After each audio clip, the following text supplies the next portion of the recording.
Well, hello, everybody. It's like we know each other so well. Good. Welcome in to Hoopsville and the Sensible Sports Marketing Bracket Special, the Bracket Breakdown Special here on the show.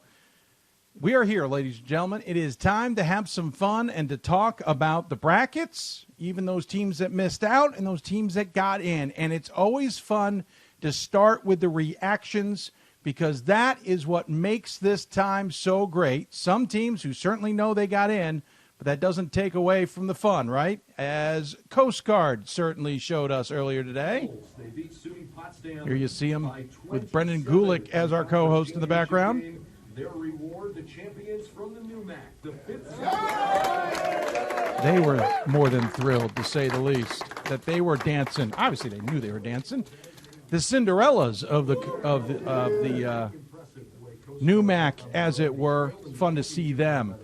Marymount was a little nervous, to say the least, and so they got a chance to see if they were in as a Pool B. Yeah, a little subdued for a team that was nervous. Hey, how about Baldwin Wallace? Cleveland, Baldwin Wallace.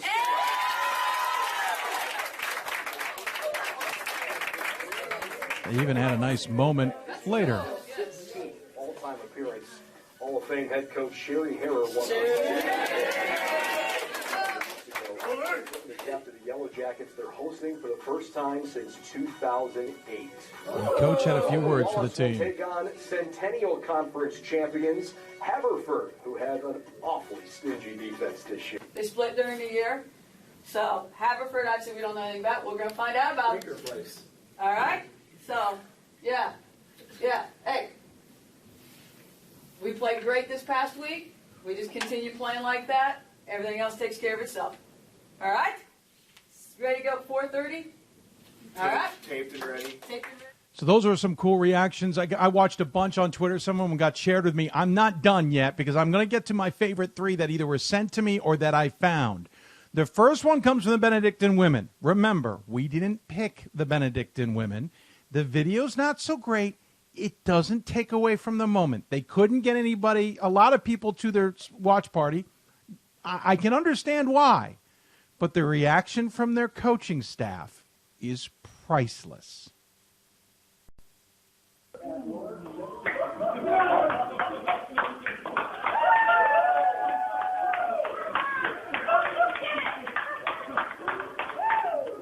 Pretty darn cool. Okay, next two favorites. We'll start with one who knew they were in but didn't realize how good it was going to be, Worcester. Last four here after a championship game that many fans in Ohio will soon forget. Your next host.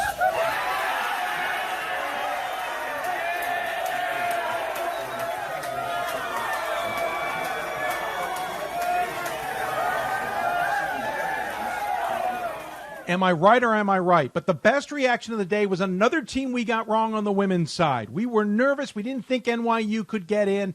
Mainly because they had lost to Cabrini. Yeah, we may have overthought that one maybe, or maybe didn't think about it enough.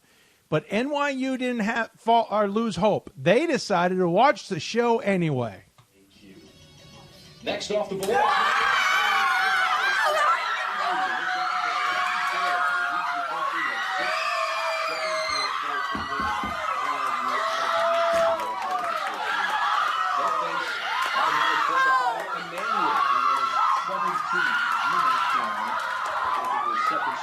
Maybe we should be wrong more often to get reactions like that. Nothing against some of you teams out there, but some of them were like, yay, we're in. Come on, guys, you're in the tournament. Now, granted, I didn't get to see everybody's reactions. Those are the ones I was able to find online or that got sent to us. I want to thank to those SIDs and programs who thought of us and sent them on our way. Congratulations to the team. Absolutely well-deserved. Outstanding, to say the least. Fun stuff. Now, yes, let's talk about the nitty-gritty here. When I went to bed last night, when I went off the air, I don't know if I was thinking by the time I got to bed, but when I went off the air last night, I had a couple of thoughts about the work we had done to try and select teams. I feared we had blown it on the men's side. The Central region was so darn tough. I didn't think that we were close. The Central region was tough. I was worried that the National Committee had done something different with it. Well, not different, but just moved one team or another. We kept getting feedback that the information we had gotten was accurate, and it was accurate. For the record, the information we got was accurate. We knew the National Committee could make adjustments. We didn't get any feedback how much they made. I think when I looked at it, and correct me if I'm wrong, folks, because I'll call up the regional rankings as I say this. I think they only moved WashU to where, in hindsight, we probably should have thought through a little bit better. They went WashU, Benedictine, St. Norbert, Oshkosh, Eau Claire. So really what we had was Benedictine, St. Norbert, WashU, Oshkosh, Eau Claire.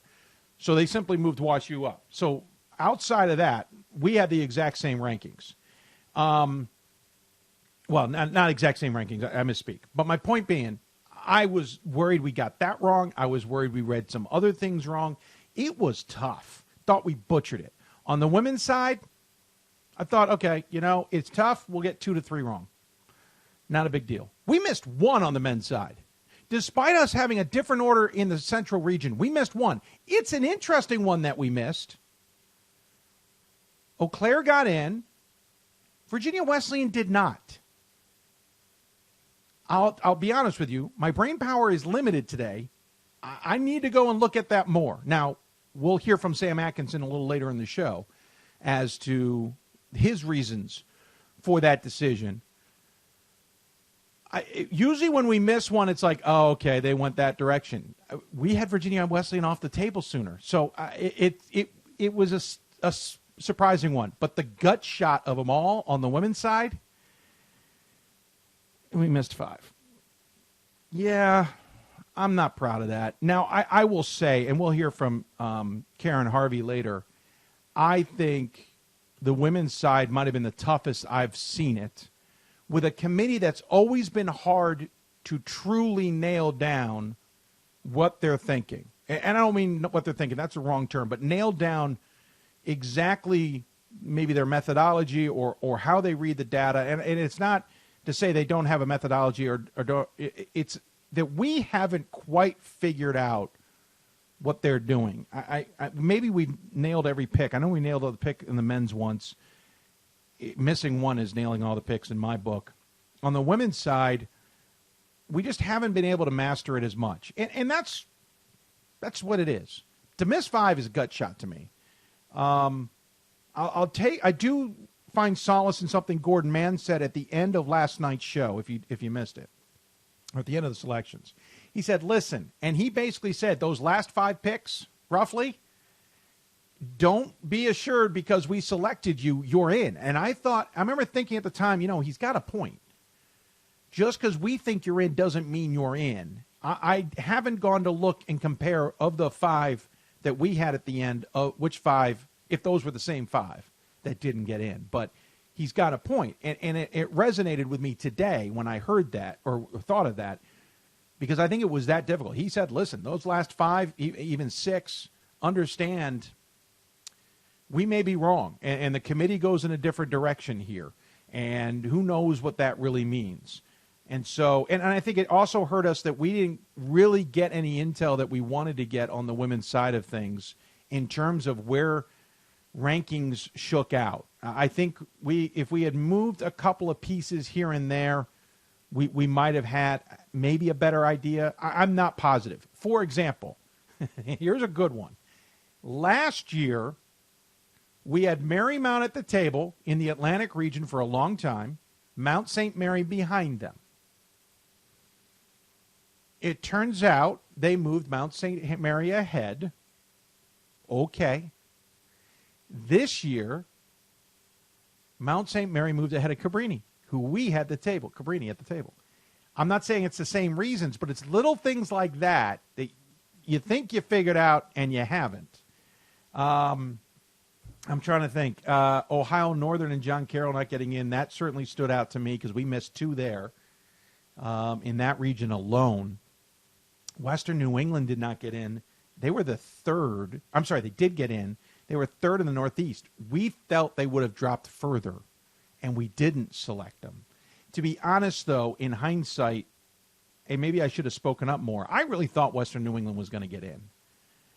I let the crew do their work, but they were only third, and so in reality, they were in better position than I think any of us gave them credit for. Interestingly enough, William Peace, Emery, and Henry and Emery stayed exactly how we thought they would stay. We did get word that Emery may have gotten ahead of Emery and Henry, but the National Committee moved it again. And remember, the National Committee does another set of results versus regionally ranked that changes some of these equations. We selected Augsburg. They didn't get in. Now you go back to the Central region. La Crosse did get in. Benedictine stayed ahead of La Crosse. There's little bitty things that, if we had gotten a better sense, maybe we would have had a better chance at it. But at the same time, the women's is very difficult, to say the least. So it was interesting. Now, as for the brackets, I love the brackets for the most part. There is very little, in my opinion, to complain about. And by the way, we can find complaints about selections and we can find complaints about bracketing. As far as bracketing, I think there's very, very little to complain about on the men's side and even the women's side. I think both of them are pretty darn good brackets. On the men's side, I love the creativity despite some of the challenges that they have. Both Northwest Conference teams are flying. That's thanks in part, as we'll learn more later, because Texas has a pod. And so flights were going to have to take place. So for the first time in forever, both wits will not face each other in the second round of the tournament should both win. I love that Yeshiva's at Johns Hopkins against WPI. I mean, just going through it, there's little bitty things that I just so love about what's this bracket has been put together. For the most part, I think there's some tremendous matchups. Yes, we're going to have some tough ones in the second weekend on the men's side, but I thought that thought it was balanced. But I mean, Elmhurst is playing Lycoming at Worcester, and then at Wittenberg we got Benedictine versus Susquehanna. We don't get those matchups, and we got some great hosts to be able to pull that off. Marietta is playing TCNJ, for example, at Randolph-Macon. That's a fun one. I mentioned Yeshiva WPI at Johns Hopkins. There's little ones like, hey, how about the fact that Jim Calhoun with his St. Joseph team is going to go to where he was enshrined into the Hall of Fame to play a basketball tournament game at Springfield? That's darn cool. Nebraska Wesleyan, I think it's fascinating. I like that WashU's there. Somebody's got to go there. But I think Bethany Lutheran's got a chance in that. I like it. There's just little bitty things here and there that I like about this tournament and how it shook out, how the brackets came together. Yeah, we can nitpick. Well, we can absolutely nitpick. I don't even know where to. I mean, the fact that Tufts has 3 New England teams in RPI, yeah, we can nitpick that, but at some point you have to have – there's just too many teams that tend to come out of those places that it's hard. St. Thomas, St. Norbert in the first round, I think that's a fun one. I think that's a fair one. The winners to take Platteville. Okay, you could argue maybe that's tough, but we had enough teams in that area that maybe that's unavoidable. Pomona Pitzer is playing center at Emory. That's a pretty darn little fun trip, is it not?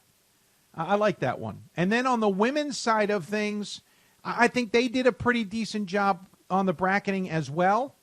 I like the fact, well, first, let's get it out of the way. Tufts couldn't host because the men were hosting, and men have priority to. And Tufts is set up technically as a number 1 team in this bracket in that upper left-hand corner. It's unfortunate. That's just the way it works. Tufts women can't host because the Tufts men are. But they're in position, and if you look at the bracket, the Tufts women are in position to be able to host the second weekend. And I think that's important to keep in mind. SUNY New Paltz is going to host. It's not the. It's an okay bracket. I mean, Husson's got a long drive. Outside of that, it's not too bad. Messiah's is interesting. Eastern Connecticut, St. John Fisher, Messiah, and Keystone. I mean, Messiah and Keystone are in the same state. I wouldn't. I mean, I know they're in different regions, but maybe that one could have been a little different. But I feel like I'm looking to nitpick. Emmanuel versus NYU is a fun little matchup at Bowdoin, by the way. And as I mentioned to several, make sure you find some time to stop by LL Bean on the way to Bowdoin, folks. Don't do it on the way back because you might be in a bad mood and overshop. Redlands playing Whitewater. Maybe that you could argue that's a tough matchup for Redlands, but I think it's a perfect test for Redlands. Transylvania is going to bring a lot of questions. The committee felt, and we'll hear from them later, that they couldn't do anything else because they couldn't get enough teams to Oglethorpe. I know we did. I didn't see our bracket per se, but I know we did. But they felt that to get the matchups they wanted, they needed to go to Transylvania. You do have 3 Southern teams, and Randolph, Macon, Oglethorpe, and William Peace there at Transylvania. That's a little unfortunate. I would love to have seen Oglethorpe host on the black floor, but it didn't work out according to what the committee has been telling me, and we'll learn more from Karen Harvey a little bit later. But again, I think there's a lot of fun little matchups in here. I like the matchup of Illinois Wesleyan and Berea. I think Berea is a tougher matchup than many people realize. Chicago, I know a lot of people thought they should host. From what I'm gathering, and we'll learn more about it later, that might have been a problem that everything they were trying to put together was going to cause flights to Chicago. And remember, this isn't about the fact that Chicago's a hub or Oglethorpe's near a hub in Atlanta. It's the fact that it's over 500 miles. Bethel better watch out for Bethany Lutheran. I'm just going to say it now. You don't want to look past anybody. And then the upper right, hey, listen, Amherst is set up with Trinity, Texas, George Fox, Marymount. I'm just looking at what is potentially the high seeds here. Christopher Newport or Scranton. There's some fun in that little upper corner. There's a lot of really fun little matchups on the women's side. Men's side, I thought, did a nice job as well. So hats off to them, to say the least. Let's see here. Josh, Little Ground Madness in Fort Wayne, you're right, said. Have a fun day with the broadcast. Looking forward to more. Josh, I'm looking forward to seeing you, sir. Kevin says, great job putting D3 on the radar. Well, we all do our part, and I appreciate the kind words, to say the least. Very nice of you guys to say that. Appreciate everybody. Mark saying hi. Hello, Mark. Double checking on the YouTube side. If you want to chat with us, you can always, we're simulcasting the show on Facebook, facebook.com/Hoopsville. We're also simulcasting the show on YouTube, youtube.com/D3Hoopsville. You can email us, hoopsville@d3sports.com. That's hoopsville@d3sports.com. So, yeah, there's a lot of fun things to get to, and email us, ask us questions, go for it, whatever you want to do. We'll do our best to answer said questions. Let's see here. How do Ohio Northern and John Carroll both miss out on the women's tournament? Great Lakes was stacked. The OAC is one of the top leagues in the country for number 4 in Massey. Well, Ryan will stop there. Number 4 in Massey doesn't matter. Massey doesn't matter. Realize that it isn't part of the criteria. I know, but I'm just clarifying for everybody else. But by the way, you can't say realize it isn't part of the criteria, but still. If you realize it's not part of the criteria, then there's no but. Hard to think one would make it. Hey, we had 2. And we'll find out from Karen Harvey later what might be that reason. So, yeah, we'll find out. Let's see here. What was the other one I spotted? Manuel has to watch out. The Violets can shoot the 3 better than the Saints, and NYU is better free throw shooting team. Okay. Saints team is good, but seems to pale a bit to the 2000-2001 team that negged. Well, yeah, Alan. Are we really comparing a 2019-20 team to a 2000-2001 team? And come on. The NYU's not that team either. Come on, Alan. I don't know if he's actually listening to the show. I just happen to see it on Twitter. Emmanuel has to watch out. The Violets can shoot the 3s much better than the Saints. Okay. NYU is shooting a better free throw percentage. Okay. Saints are a good team, but seems to pale a bit versus a 2000-2001 team that knocked out Meg Barber and Derry Magyar's Violets team in the Elite 8. Okay, but that's also not the NYU team that's taking to the floor either. Yeah, but Coach Yeltsenov's a good coach, too. Remember, they beat Amherst earlier this season. So, great. I see what we do on paper. You know how many times we have a game on paper that never pans out that way? Many times, right? So anyway, folks, lots to talk about, and we have a jammed up show. So I'm going to take a break. When we come back, we will get things started with an interview I had with Sam Atkinson earlier today. Then we might get some reactions from our crews. We'll see about the brackets. Then we'll switch to women, or we'll get the women in, and then we'll get reactions. We'll figure it out while we're talking with Sam Atkinson to be sure. But follow us on Twitter at D3Hoopsville at D3Hoopsville/Hoopsville. That's where you can interact with us, and we hope you'll take advantage of that. and lots of other ways to do it as well. You are watching a pretty cool presentation, if I do say so myself. The Sensible Sports Marketing Bracket Breakdown. I want to thank our friends at Sensible Sports Marketing for sponsoring the show tonight. They're proud to be the title sponsor of tonight's show. They're your go-to source for promotional products, graphic design, printing, and web design with solutions catered to fit the D3 budget. For a quote on your next project, visit getsportssense.com or give them a call at 800-575-4765. Take a break. Sam Atkinson and his thoughts when we come back here on Hoopsville.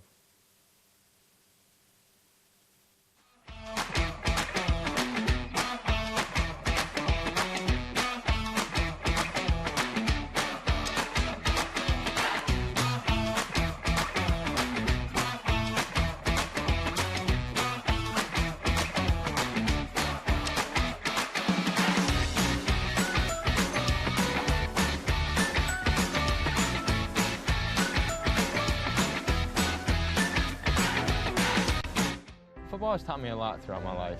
It's definitely had a huge imprint on who I am as a person. Competing at a Division III level created that opportunity for me to go to college. Not only was I the first one in my family to graduate college, but I was really the first one to even go. Being the first one, I'm breaking that cycle, and now that I've graduated, I'm not sure what's the next step, but I know I have a lot of doors open. And a lot of those are open because I played football and ran track here at Otterbein. College basketball lives in Kansas City at the College Basketball Experience at Sprint Center. The College Basketball Experience is the place to get your game on. It's not a museum, it's an experience you won't forget. Discover the history of the game in the National Collegiate Basketball Hall of Fame, featuring the Gallery of Honor, Mentor's Circle, and Honor Theater. Suit up in the latest CBE logoed Nike gear at the CBE Hoop Shop. Elevate your game today and visit the house that college basketball built. For the love of the game. But for those of us who are Division III student athletes, it's more than that, a lot more. Sure, the game is important, but as we work so hard to build both mind and body, it's more about team. That is why NCAA Division III teamed up with Special Olympics, and in giving the gift of sport to those for whom it seemed an impossible dream, we are working to make this a better world. Help us keep that dream alive. You can make a difference. I'm a Division III student athlete, and I know how powerful words can be. The term gay doesn't mean stupid, lame, or less than. So I pledge to speak up if I hear the term gay used in a derogatory way or any other homophobic terms. If you can play in Division III. I'm a Division III student athlete, and my teammates unconditionally accepted me as part of their family. So now I pledge to do the same for others. If you can play in Division III. We are the coaches of women's basketball. We are leaders and teachers, dreamers and winners. We are professionals who conduct ourselves ethically and with integrity.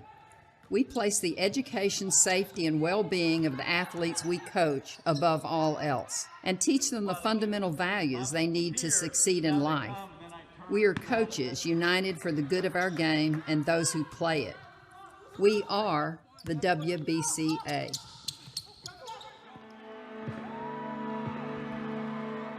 Great moments are born from great opportunity. That's what you have here tonight. That's what you've earned here tonight. This is your time. Now go out there and take it.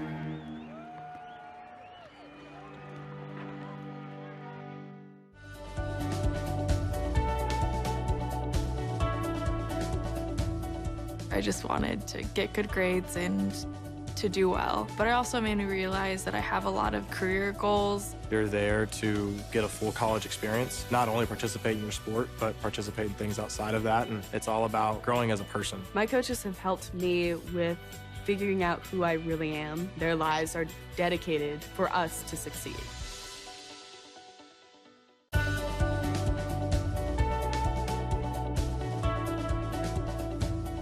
I just wanted to get good grades and to do well, but it also made me realize that I have a lot of career goals. You're there to get a full college experience, not only participate in your sport, but participate in things outside of that, and it's all about growing as a person. My coaches have helped me with figuring out who I really am. Their lives are dedicated for us to succeed.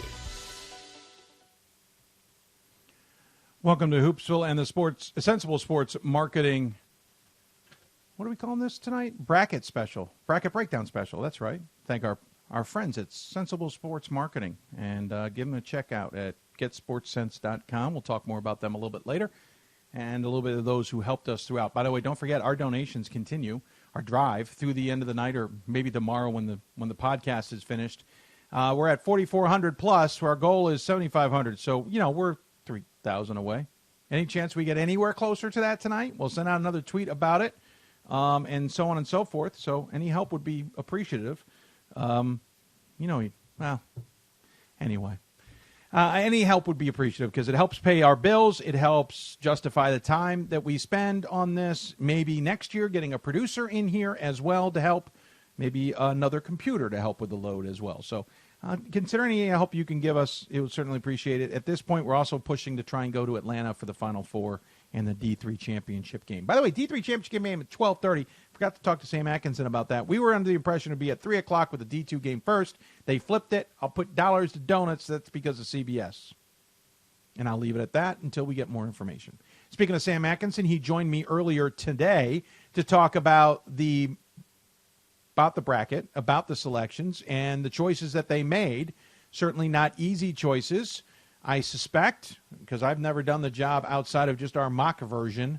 They take the calls from the coaches, the admins, and the player, or not the players, but others asking about these questions. So we talked to Sam earlier today about the selections and the bracket and the tournament and whatnot, and hopefully we got some of your questions answered, though I'm sure we didn't get them all answered, but here's more. Joining me on the BlueFrame Technology Hoopsville Hotline, it's the National Committee Chair and Associate Director of Communications from Gallaudet University, is Sam Atkinson. And Sam, as always, thanks for taking the time to join us, especially after what is a very long weekend for you and the rest of the National Committee. Hey, Dave. Yes, it's been a long weekend out here in Indianapolis, running on fumes and little sleep right now. Yeah, I can imagine, though. I don't know if I feel so bad for you being out in Indianapolis, just for the record. That's not the worst place to be. No, it's not. Before we get into some nitty-gritty and some of the details, can you just give us an overview of how you thought things went from your vantage point on the committee and how the committee obviously worked together, and I guess bigger than that, how you thought the whole process worked out? Yeah, and things got started really on Saturday, looking at the conference championship games and conference tournaments going on. We were fortunate to also have our vice chair, Mike Schauer from Wheaton College out here to be a part of the selection weekend, along with our NCAA liaison, Alex Mortallero. So having him here to see the process, as you can recall, last year his team was in the mix, so he wasn't privy to the full experience of seeing how the selections were made. So it was good to have that presence out here in Indianapolis. But then with our committee folks, we were already working on looking at our at-large board and Pool C's as far as which teams are in the mix. And as you guys saw over the weekend, Saturday and Sunday, a couple big upsets that really ended up gobbling up some of those Pool C bids. So overall, the committee did a great job. It was a long day yesterday, and as we'll probably get into, we'll talk more about how some of these regions shook out and where we maybe got stuck for a little bit. Yeah, no, we'll certainly ask some questions. It's an interesting bracket this year. All in all, when you look at what you guys had to deal with, first and foremost, because my brain's just done, did you guys have a full committee, or did you ever lose some members due to the usual get them pulled off due to their team being in the conversation type stuff? Yeah, Dave, and we had a full committee the whole time, and to be honest, this was probably the best of my 4 years as far as committee work, having no coaches or ADs involved with their team, either in the conference tournament or traveling back from a conference tournament, or even having to leave the call if their team was at the table. So to me, I thought it was great that we had all 8 committee members fully involved the whole way, and I think it really paid dividends, especially when we got to some of these tough decisions. Yeah, that's certainly impressive. I don't remember the last time that's happened. It happens a little more often on the men's side, but still impressive nonetheless. Sure. All right, so I don't know where we start necessarily because there's a lot of places we can go. I think the elephant in the room, for the most part, has been this central region. As luck would have it, everybody lost, as we all know. And I am sure you as a committee were watching the results coming in the weekend going, no. And it just continued all weekend long. I even thought that as this went along. And obviously, we don't just kind of reset the rankings and go from where they were the previous week because so much can change even in losses. But how did that region... Well, how did that affect everything in the long run? I mean, it seemed like that region, at least when we were doing our work, really became a behemoth in the sense of really where things shook out had a large impact on everything else. No doubt. I mean, the central region this year, it's actually been, difficult all year, looking at our regional rankings, and especially this weekend, it never cleared up. With the amount of upsets that were happening in the conference tournaments. By the way, we're ecstatic for the teams that earn the AQs and they win their conference tournament. But then, you lose a couple more bids on that Pool C line when, you have a team like Wisconsin-Platteville have an early exit from their conference tournament. So things got more complicated as the weekend went on. I can tell you that on Sunday morning, Mike Schauer, our chair of the Central Region, started his rack call. He pushed it another 45 minutes earlier than slated for, just because he knew he needed the amount of time to go through it. And, that region with the rack call, that call lasted over an hour. And then once we got the National Committee on the phone, we started at 11:30 on Sunday, and we spent nearly an hour ourselves just on the central region. So you can kind of see the complications of this region and what we had to kind of sift through. And it was just a complicated matter for us. But we knew as a committee that we had to start there or things would not have been, it would have gotten more complicated as things went on. Like basically the central region for us set the table for the rest of the day. That sounds about right. We had gleaned our information, and we knew our information was interesting. We knew our information could have been inaccurate. We understood that you guys on your end could easily have made some changes that would have changed our look at it. Interesting enough, for the most part, though, we came up with similar answers. I'm kind of curious, though, how did it all shake out in that region? We've seen the regional rankings, I understand, but how did you guys get to those steps? Because there was so many different teams with different looking resumes. There was nothing similar in that region to save our lives. Yes, there was no life vest for this region, so to speak. But there were a couple of teams, and then I know you guys were talking about it on even your selection show last night. It's like, how do you handle a Benedictine? How do you handle a St. Norbert? Where does WashU end up? So as we were watching things play out on Saturday, when, Chicago takes down WashU and Emory wins, over Rochester, that impacted the UAA bid. And then the question then is, where does WashU fall?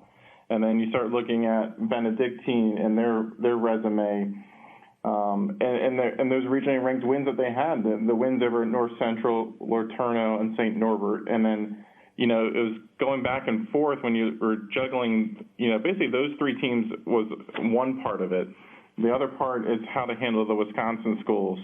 Between Oshkosh and then, Platteville, they got bounced early from their conference tournament, but then Oshkosh goes and wins the AQ, but then you have Eau Claire who made it to the championship and how to handle them, and you had UW La Crosse there. So I think the one thing to be clear on also is how we look at the regional rankings as a rack on Sunday and look at the data there. And then the National Committee will review that, let the rest of the 9 conference championship games on Sunday play out, and then we go back and then push the results and the data after the last conference championship game, and then as a national committee we go back into each region and look at how things played out there. So, that's how the whole central region shook out for us, and it was definitely not an easy task. Well, it's interesting because Wisconsin-Eau Claire ends up being the last team in from the central region. They're the last team ranked on the central region. If nobody knows how it ranked out, it was Platteville, Elmhurst, North Central. Wash U did stay ahead of Benedictine, then St. Norbert, Oshkosh, Eau Claire. There's a lot of conversations. Hey, what about lacrosse? They had 2 wins over Oshkosh in the head-to-head. There's some other similarities, some other differences, certainly. That seems like a pivotal choice to put Eau Claire ahead of lacrosse because arguably swap them, maybe lacrosse gets in. Right. How did that one shake out? Yeah, so going back to Sunday morning when we were looking at the central region, UW lacrosse was sitting there at actually 0-5 in regionally ranked wins.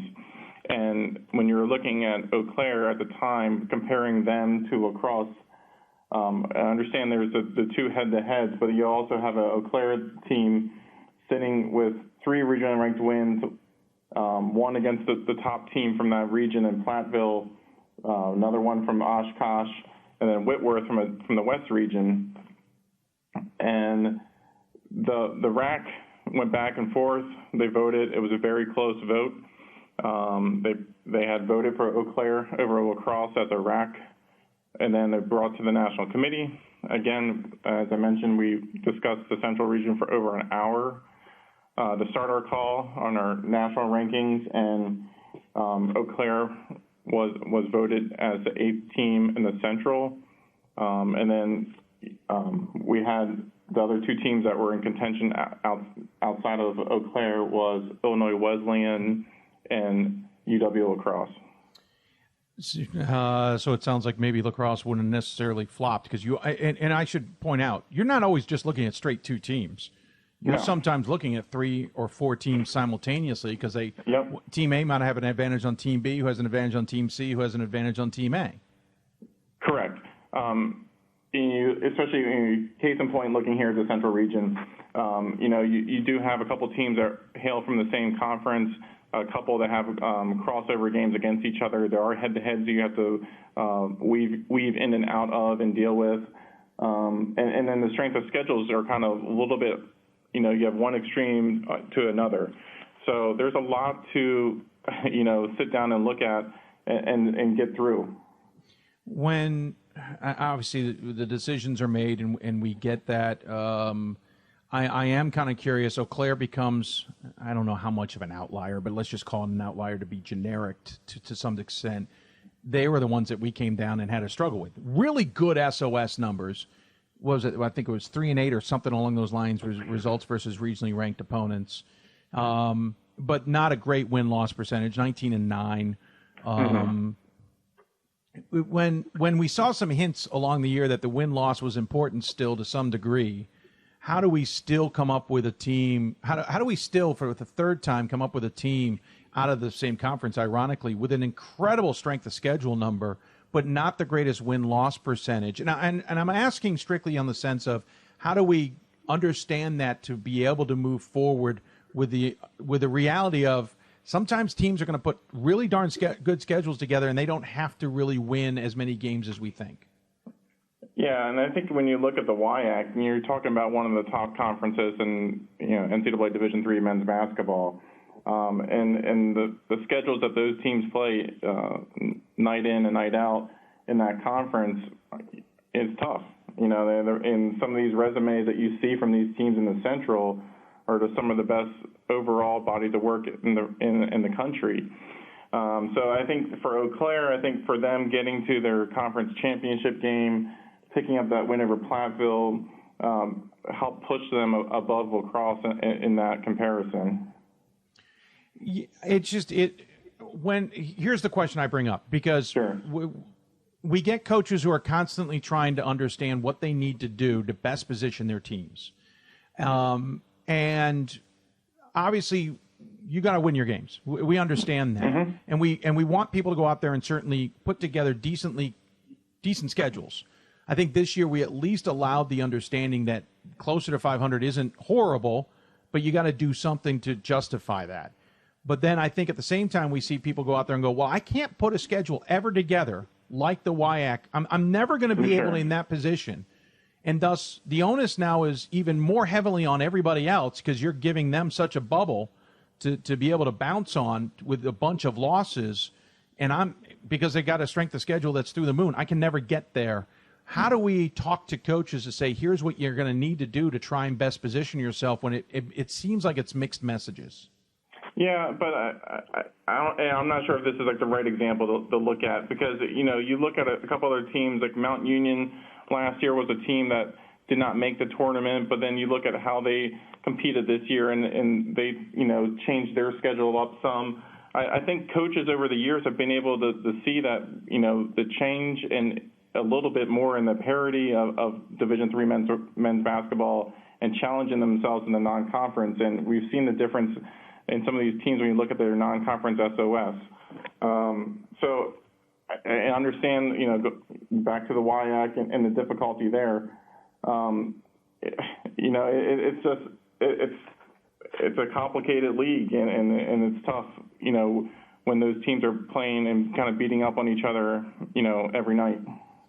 Obviously it's interesting because we've had this conversation with the NESCAC in previous years, and they don't play as many games, and people get frustrated because they can then stack up their SOS is their theory.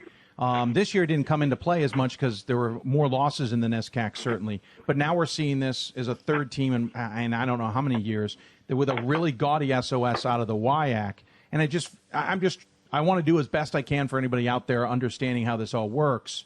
Yes, there's certainly respect to the WIAC, but all things being equal, that's where I'm trying to find is the all things being equal part.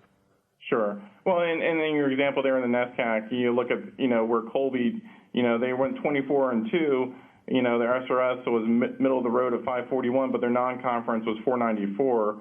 And Amherst, they were at 474 in the non-conference. So, some teams, even though they hail from a tough conference, doesn't always equate to a tough non-conference SOS. But then you look at Eau Claire here at 593. They had games against WashU and St. Norbert.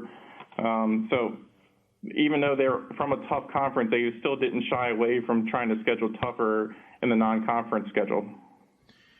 Yeah, obviously scheduling is tougher. Let me give you another comparison. Obviously, you've got conferences that don't have a lot of games that they can schedule. 5, for example. Right. They're going to make the argument, well, this is never going to happen in our favor, even if we try and do well by those numbers or do well in scheduling. We have less room for error because we only have 5 games. If we had one or two that didn't pan out the way it should have, we're done. Whereas they get numerous games. How do we balance those expectations? Well, you look at a Benedictine. They only had 5 non-conference games this year, and they ended up scheduling St. Norbert, LeTourneau, North Central, Hope, and Rhodes. That's not a bad non-conference SOS for them as they jumped to 634 in that region. So, people can make the argument that if you only play 20 conference games, or you play 20 conference games, you only have 5 non-conference games to play. There are teams that are making the effort to challenge themselves in the non-conference scheduling. Yeah, and we're seeing improvements in that. That's why we've seen SOS numbers certainly climb in recent years. I think one more question along these lines. I appreciate the answers. It's very helpful. The Central region is stacked with good teams. Absolutely stacked. No one's going to argue that. Just as they say in the Northeast, NESCAC can take advantage of it because there's more teams available. The Central can take advantage of scheduling because there's better teams always ranked available. Maybe in 2 years when we have 10 regions, this will be a different conversation. But how do you then tell others who are not in as strong a region in the terms of programs that they can schedule, how they got to balance this as well? Yeah, and I can't speak to how a coach budgets their money and scheduling and tournaments and stuff like that. To me, I think teams are doing the best they can with what they have, and they're able to challenge themselves when they can. But for me, it's hard for me to talk about, I guess, maybe budgets and how teams can travel. Yeah, and I realize there's only so much we can do. And again, as you said, there's budgets in mind, and sometimes that makes it tough. Another one that I think was tough for a lot of people is Virginia Wesleyan being left out of the tournament. We certainly thought they would get in. Doesn't mean we're right. But Virginia Wesleyan ended up falling further than I expected. They ended up 6th in the regional rankings, and I guess not falling, but being further down. They certainly had a decent resume, got all the way to the conference championship, took on Randolph-Macon yet another time. Did it almost hurt them that they didn't get at least one win over the Yellow Jackets this season? Yeah, I think Virginia Wesleyan, of course, if they won that game, they would have gotten the AQ. But I think during the season, if they had that win over Randolph-Macon, that would have been huge for them. A team right behind them was Guilford, and they had a win over Emory and Randolph-Macon, and that helped Guilford jump into the regional rankings the other week. So for Virginia Wesleyan, they had 2 wins against ranked opponents, Christopher Newport and Guilford, that we just alluded to. But when you're looking at Virginia Wesleyan across the 8 different regions and the other teams at the table, they were right there, and but the 2 regionally ranked wins, probably one more win would have helped them there. And Eau Claire has a win over a number 1, being Platteville. That probably carried a lot of weight when compared to Virginia Wesleyan.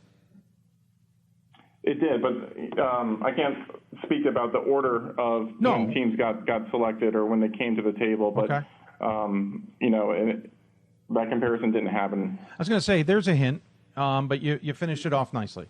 So anybody out there, just forget the Eau Claire Virginia Wesleyan comparison if you want to make it.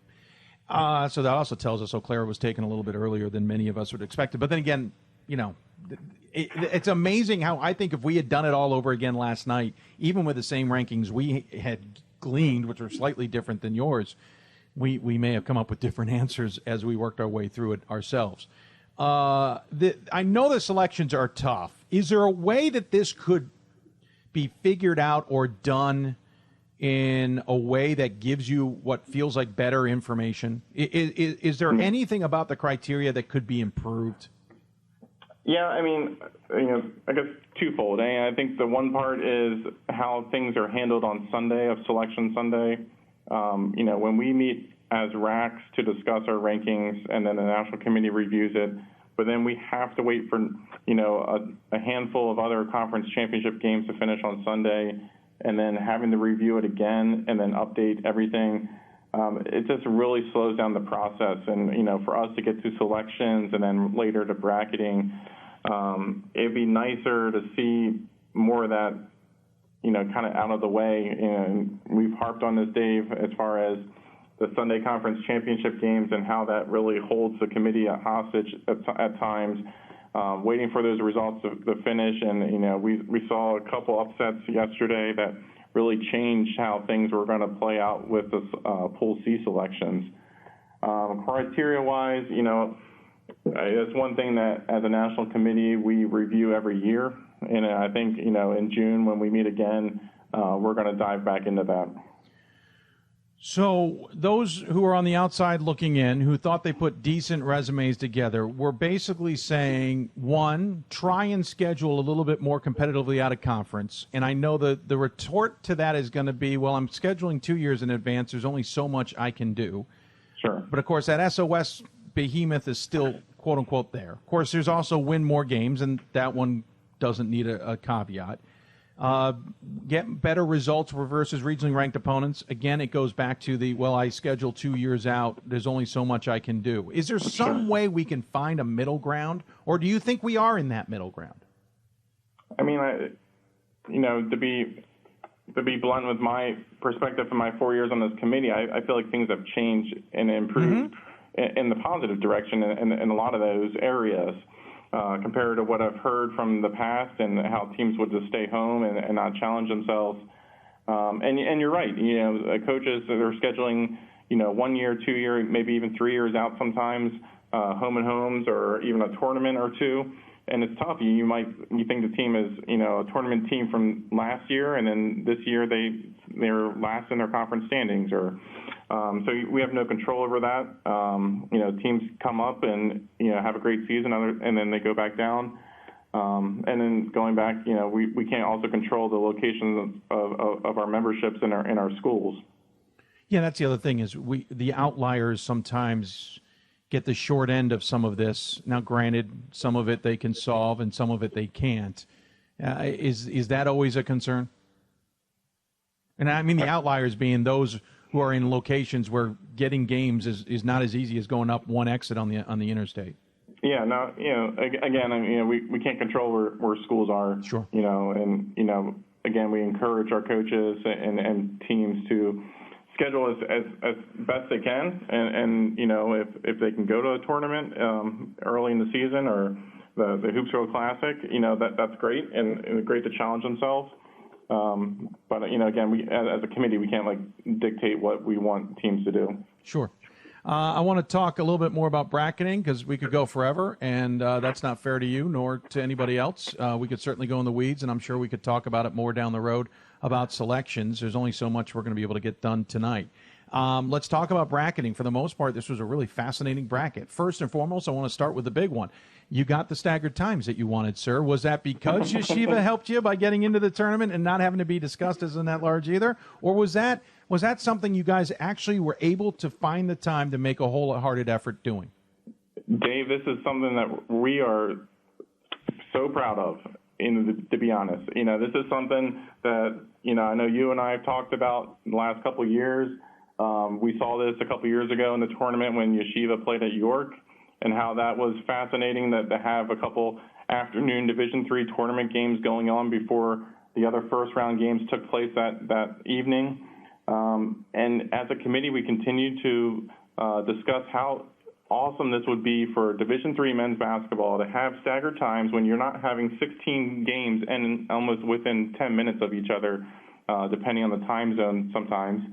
And we made a concentrated effort to try to stagger the times. And what we basically did with the Johns Hopkins pod aside, because we knew that we had to tip Yeshiva earlier, but when we put out our host requirements, we asked all the teams that put in the hosts, if their gym was available all day and if they had any objection to kind of flex scheduling or flex timing, and all the bids that we got through and submitted.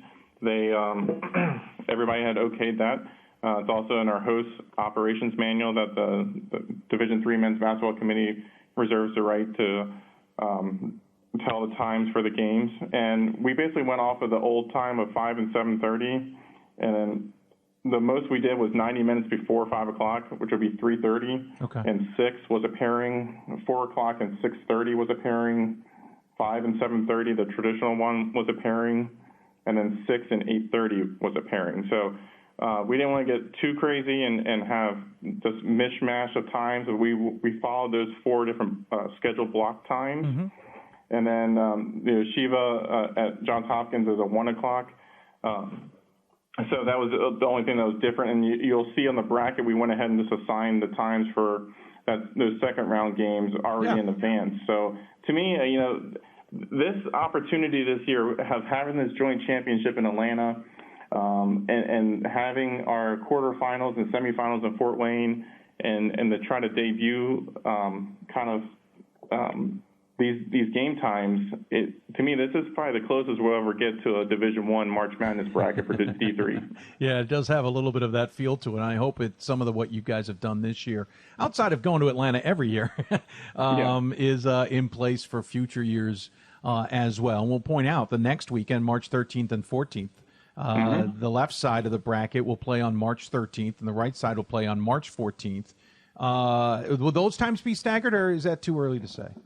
No, they will be. Oh, great. And again, the whole opportunity, to think that, a team in the upper left quadrant could be the first game or the second game, whenever they tip, to know that that's the game that all Division III hoops community is watching.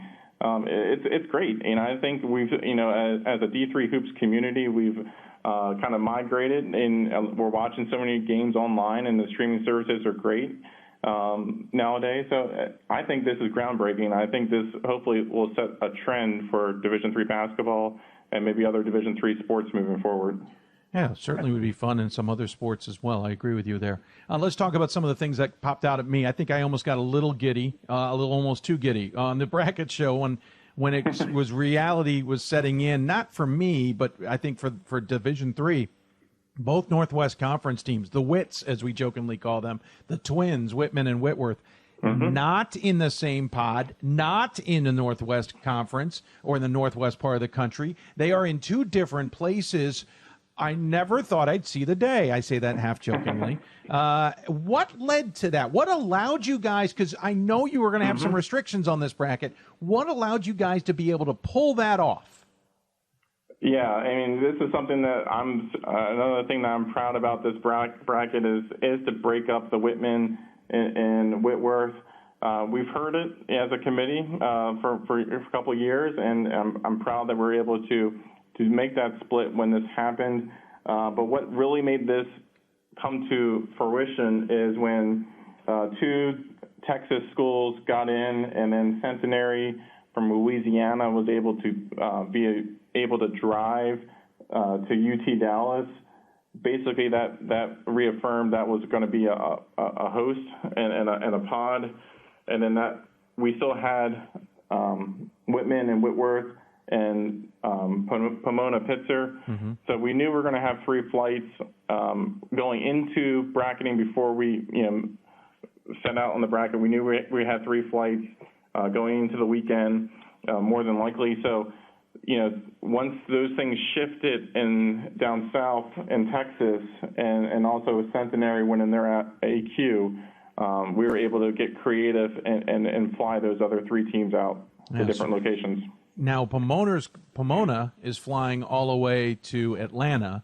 I know that's not the first time a trip like that's happened. If memory serves, I think Whitworth has done that before. Sure. But at the same time, a cross-country trip, changing 3 time zones, sometimes I'm sure could throw some flags. Were you at all concerned about that? Have you heard any flack about that yet?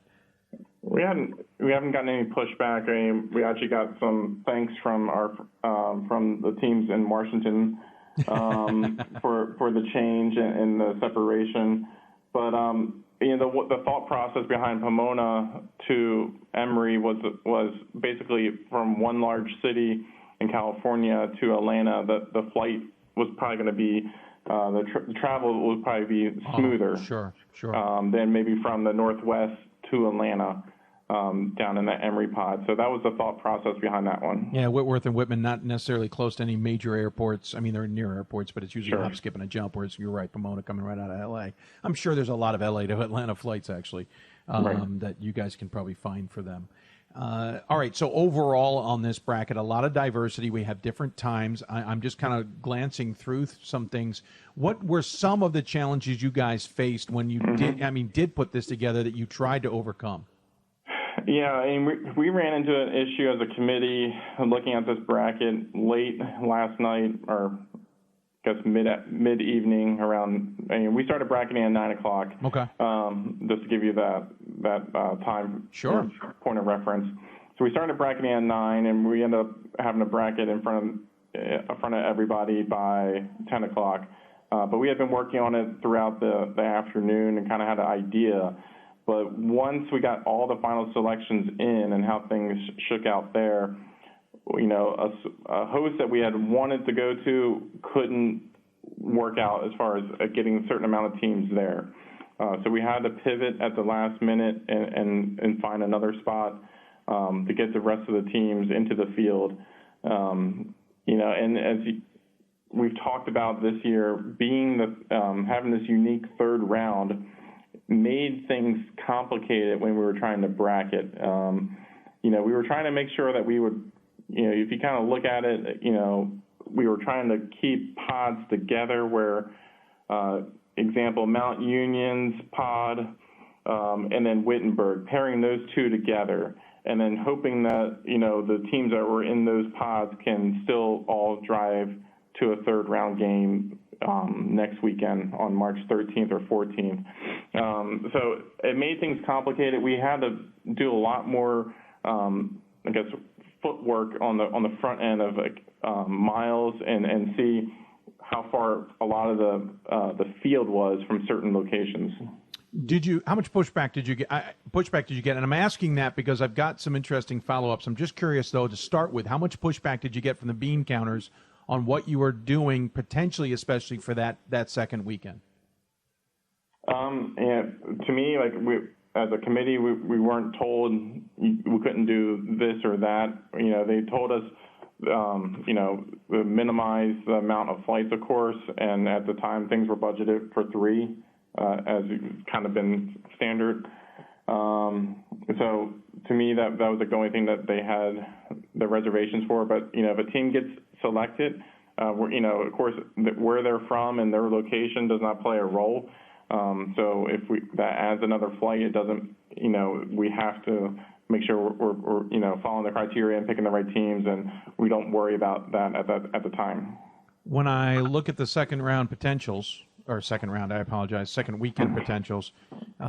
outside of some insane upsets, obviously there's going to have to be a minimum of 1 flight because you got to get the Texas schools somewhere. Yep. If it all panned out with top seeding, quote unquote, it would be Swarthmore, or somewhere else. But I assume that was understood, because sometimes we hear from a committee chair that we had an idea set up, and then all of a sudden, the bean counters came back and said, that's got a potential of this. We're not allowing that. Yeah, and in my experience on the committee, we've run into that in the past. But this year, with the unique opportunity of hosting a third round, just 1 game alone on your campus, we had a great response from teams putting in the host, and we had more options than we've ever had before for this. So we were looking at this when we were doing the bracketing. All right, if we did these 2 kind of pods together, of the 8 teams in those pods, who put in the host the next round? And we went through it, and we do have options for every pod or quadrant or whatever you want to call it with those teams. So it definitely helped having so many options this year. And, we were trying to, once we had like a pod like Texas, Dallas, and we knew that whoever won that was going to have to fly regardless, that kind of gives a little more flexibility as well. Going back to the one where you said where you wanted to go, any chance we find out what you really wanted to do there? No, as you can imagine too, going through the bracketing process, we had a couple versions of brackets, late last week and then going into the weekend, and then we tore them up after upsets, and then it went back to the drawing board. So we had different ideas. Things were kind of fluid throughout the weekend. We were hoping, this one area would have worked, but then it didn't. So then we had this kind of pivot, and we had to be flexible, and we had to hurry. Time is of the essence when we're trying to put this together. To me, this is the most challenging bracket that we've ever put together because of the different requirements and things that were going on. But again, at the end of the day, I think this is probably, one of the best complete brackets for Division III men's basketball that we can have, and to have that Division I March Madness feel at the D3 level, to me, this feels big time. Sure. Anybody that you wanted to have host that didn't allow you based on what we usually hear, like last year, problem with paperwork, conflicts, whatever the case may be? Yeah, and there was a couple of teams that either started a bid, didn't finish, or didn't put in paperwork. So we had to move along if they didn't have the paperwork. We can't force a team to host if they're not. They might have something on their campus that we're unaware of, and they're not physically able to host, which is fine, and we respect that. But there are a couple teams that we looked at, and then we had to move on after we knew that they didn't put in the host. Sure. When you looked at what potentially is the Sweet 16, I'm assuming that got thrown out because you're going to have travel to Fort Wayne that you just can't avoid? Correct. Okay. And obviously the Atlanta is a whole different can of worms than we need to discuss at all. What else about this bracket that you guys really tried to either accomplish or that you guys took pride in? Sure. Some of the brackets we've had in the past, they've maybe been a little more diverse with the regions because of the way things were set up. We couldn't do that completely across the board, and we realized that. we did the best we could, but trying to keep things a little more closer to home in certain areas. And because of that third round game made things a little more complicated. So, some people aren't seeing maybe the diversity on the front end of this, but I think once you see the third round and going to the quarterfinals and semifinals, we're excited to see how that plays out. I think we can have some amazing matchups once we get to Fort Wayne, and even some of these third round games if things shake out a certain way. And then, just keeping, as a committee, we keep a pulse of, some of the storylines that are happening in Division III basketball. And, Coach Calhoun going to the home of basketball and Charlie Brock there in Springfield, that would be a great story going into that first round game this weekend. Yeshiva going to Baltimore, a large, Jewish community there. It's exciting. To me, some of these other storylines are starting to come out also. A coach that might have coached at a school that they're going to face now. So it's interesting to see how things played out, and we're really happy about this. I hate to go back in time on this, and I apologize because I should have asked this while we were talking about selections. Hobart being the third, essentially the third, we're going to call it, team in from the Liberty League. I know that's one of those where a lot of people are looking at it, and I think that's where we lean towards some of the conversation of not as strong in SOS, but a good win-loss percentage for the most part, but then maybe a possible results versus. Any sense of how Hobart got in? Yeah, Hobart, with Ithaca winning the Liberty League, and upsetting RPI in that championship on Sunday, pushed RPI and Hobart to that Pool C area. Looking at Hobart, 21-5, 521. They were 3-4 though in the record versus ranked opponents. They also had a really strong non-conference SOS at 557, and those losses also in the ranked opponents. When you look at the complete results, they lost RPI twice, Brockport. They also had wins against Ithaca twice and Rochester. So Hobart got in on that Pool C, and so they were a strong candidate there also. And to some degree, well, in the grand scheme of things, is a better way of saying this, you guys had a lot of upsets you had to deal with, which probably made your job easy, but you didn't have a lot of upsets that caused too much chaos and maybe helped teams like Hobart shine. Is that a way of saying that? Or I don't know if I'm putting words in your mouth, because I know the Central was a mess, don't get me wrong, but in some other places like Yeshiva, St. Joseph, as you point out, and others, some potential real headaches didn't pop up. Yeah, we knew going into this weekend that conference tournaments, there's always the possibility of these upsets happening, and it's always usually a handful of them that do happen. And you're right. And I think certain times, certain upsets happen, and it makes things a little easier on the committee, sometimes on the Pool Cs, because that team's going to get in. But you have a Centennial Conference championship between Hopkins and Swarthmore. Hopkins got the AQ, but Swarthmore was definitely going to get a Pool C bid. So certain teams on that, once that Pool C selections began, we were able to push through a couple teams automatically through the voting process, knowing that those teams were going to get in. And as things played out on Sunday and different upsets were happening, it made things a little more complicated for us, trying to think, all right, well then, where does this, put this one team here or another team there, especially, looking at the bubble. Any chance I can pull out of you who the last four teams were? No, we're not allowed to disclose that. So, unfortunately, it's your last year, Sam. Sam. It's your last year. They can't do anything to you. Come on. We've had it once or twice in a blue moon. We can have another blue moon, right? Yeah. No. No, don't stop. You almost did it. I heard it. Darn. Good try, Dave. I tried.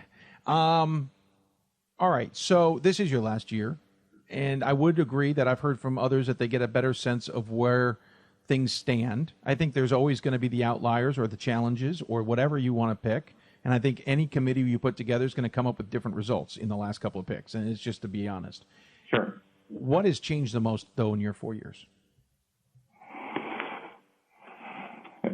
There's been a lot of change, I think, of how, things were done with the bracket, how things were done with criteria, even how the game operations are handled with the championship. So to me, this experience has been, amazing and rewarding. But just to see the change in Division III basketball across the board and continue to see the parity and how deep the field is just great. And, we're starting to, and then what we've been able to see in Salem a couple of years ago and in Fort Wayne last year, and then going into this year, the matchups once we get to March Madness and get to the postseason, to me that's what, pays off the most, and seeing those student athletes celebrate a championship or celebrate going to the national semifinals, that's, terrific.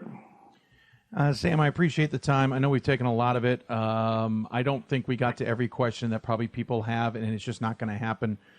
Maybe we'll get a chance to dive into this a little bit later or even deeper or whatever the case may be. Anything that you think's important to mention that I haven't asked about that you think needs to get out there?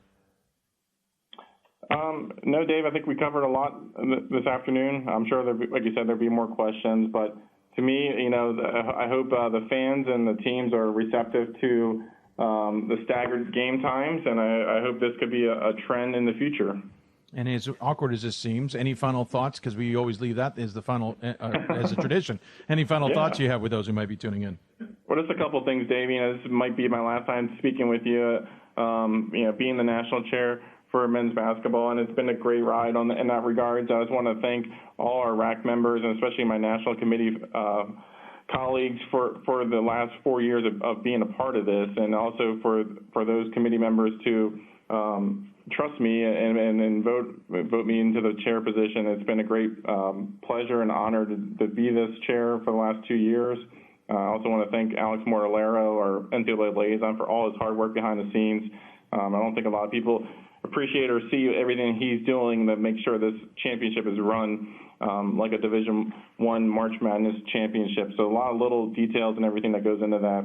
Also want to thank the Fort Wayne folks and how they were promoting the selections today and painting the town blue again in Fort Wayne, and looking forward to us getting to Atlanta. And the last thing, Dave, just, for myself being a sports information director, being able to chair a national committee these last 2 years has been amazing, and I really hope this is another area of groundbreaking and trailblazing to see more sports information directors get an opportunity like this to show that SIDs can bring a lot to a national committee, national sport committee, and helping to run the national championship.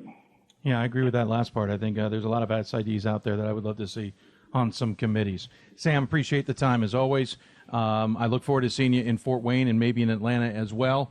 Enjoy at least some sleep if you can get some, and thanks for your time and openness. Even if we didn't get to everything everybody wanted, or it doesn't appease everybody, I at least appreciate what you gave us for information, and enjoy. We'll talk to you soon.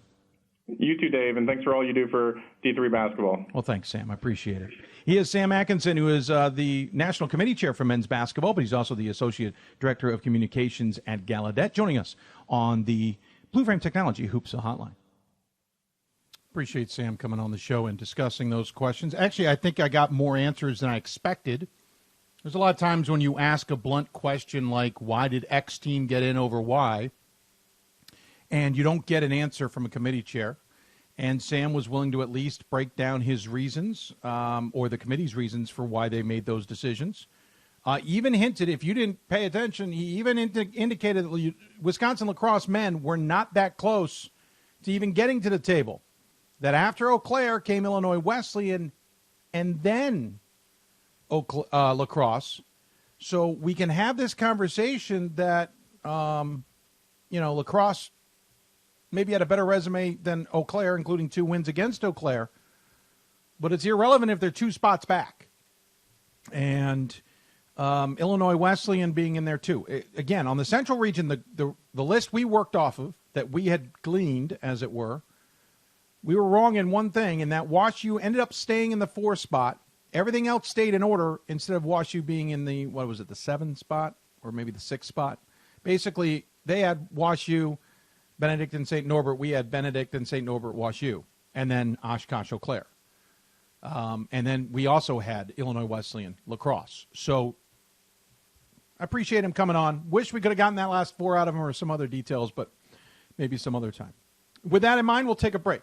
When we come back, we will switch gears, but not switch topics. We will go to the women's side of things. We will talk to Karen Harvey, who is joining us live tonight to talk about the women's selections and some of the challenges that they had.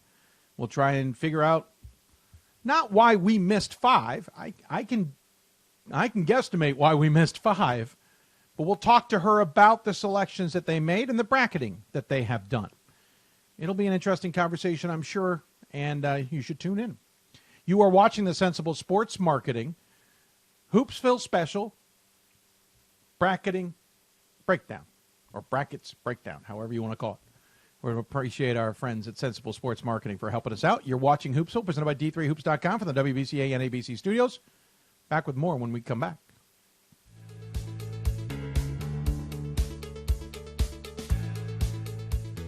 Being a part of the different activities and organizations that I've been a part of, I'm actually able to see myself where I'm like, hey, I actually can make a change. I'm one person that can make a difference. Division III has helped me to develop teamwork skills, critical thinking skills, time management skills. It's not just about basketball, or it's not just about school. It's about developing yourself as a person altogether.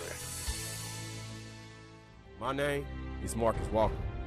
I was All-State, won a state championship, a high school All-American, and played college and pro ball. I played because I love the game. I grind to be the best. I sweat because I put in work. I'm strong because I believe. When I want to bring it before game time, I come to the house that college basketball built, the CBE. No matter your skill, take it to another level. Elevate your game right here at the College Basketball Experience at Sprint Center. For the love of the game. That's what it's all about, they say. But for those of us who are Division III student athletes, it's more than that. It's more about team and the schools and communities we represent.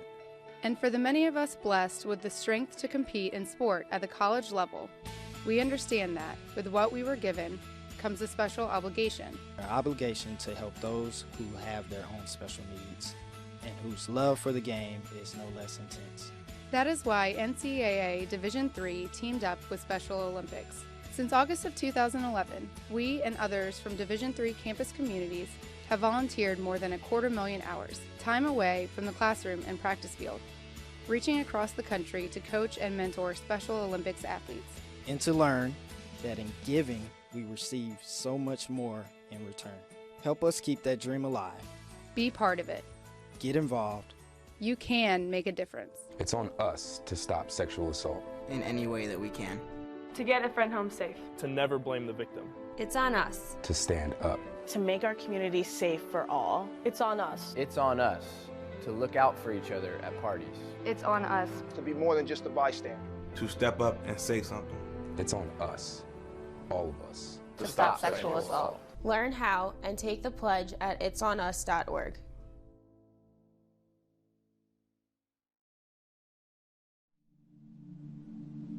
I used to never really talk. Ever. I was scared and shy. It was hard to look at people's faces. I was afraid if I said something wrong, everyone would laugh at me. But then I started to play golf with Special Olympics. I made friends and won lots of gold medals. But I learned more than just playing golf. Special Olympics helped me to find my voice.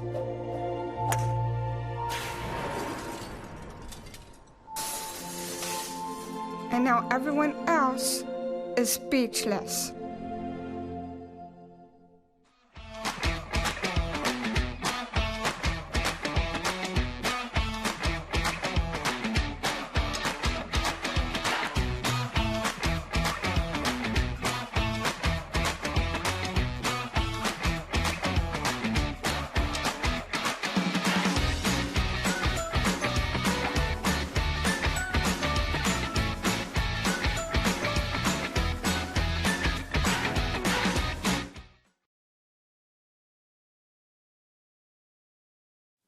Welcome back to Hoopsville, everybody.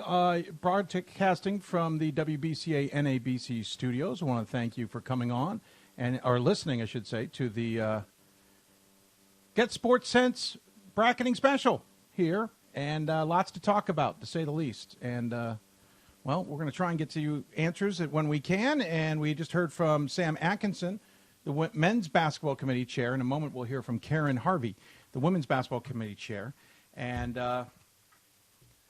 head coach of the Montclair State Redhawks, who are into the tournament as well. If you got questions for Karen, not that I'm guaranteeing I'm going to be able to get to them, you can always tweet them at D3Hoopsville or hashtag Hoopsville. Email them, hoopsville@d3sports.com. You can also try and send them on Facebook, facebook.com/Hoopsville, where we're simulcasting the show. Use that window. That's where I see the messages. I don't tend to see those going into the inbox during the show. Or on YouTube, youtube.com/D3Hoopsville. All right, so the women's bracket is out, and sadly for us, we missed 5. So that's just the reality of things sometimes. You can't always get them right, but granted, we didn't get a lot right if you look at it, unfortunately, but that's just how the cookie crumbles, as they say, right? So where did we go wrong? I'm not sure, but where could we do better? I certainly know the answer to that one, and that's by talking to committee chairs. So joining us on the BlueFrame Technology Hoopsville Hotline is Karen Harvey, the head coach of Montclair State, as we mentioned, the women's basketball committee chair. And, Coach, I really appreciate you taking the time to join us here to discuss all of this. First and foremost, let me start with, how do you think it went from your perspective? The entire process? What'd you say? Yeah, I mean, from start to finish. How do you think everything went? I think it went pretty good. It's obviously tough. There was a lot of discussion. It took a long time to do the selection period. It took us a while. We really tried to take our time. There was a lot of tough decisions to make. So I think that took a little bit longer than we thought. And then obviously, we really had a game that ran a little bit late, so we didn't get started until a little bit later than we'd have liked to. But for the most part, it was pretty smooth. And I actually thought that, the bracketing went well, and then we did something. We'll talk about this in a minute probably, but we did something a little bit different this year, and I really liked how that went. So I think for the most part, there's always a couple things. I don't want to say, mistakes, but there's a couple things that you wish you could have done differently if you were able to do it. But there's just some things that you can't make work, even though you want to. Now that we got that softball out of the way, any chance you could step us through the regional rankings, how they finished? Because unfortunately, they haven't been posted online yet. I think they're going to go. They should be out shortly. I think they're going to be out. They're supposed to go out tomorrow, right?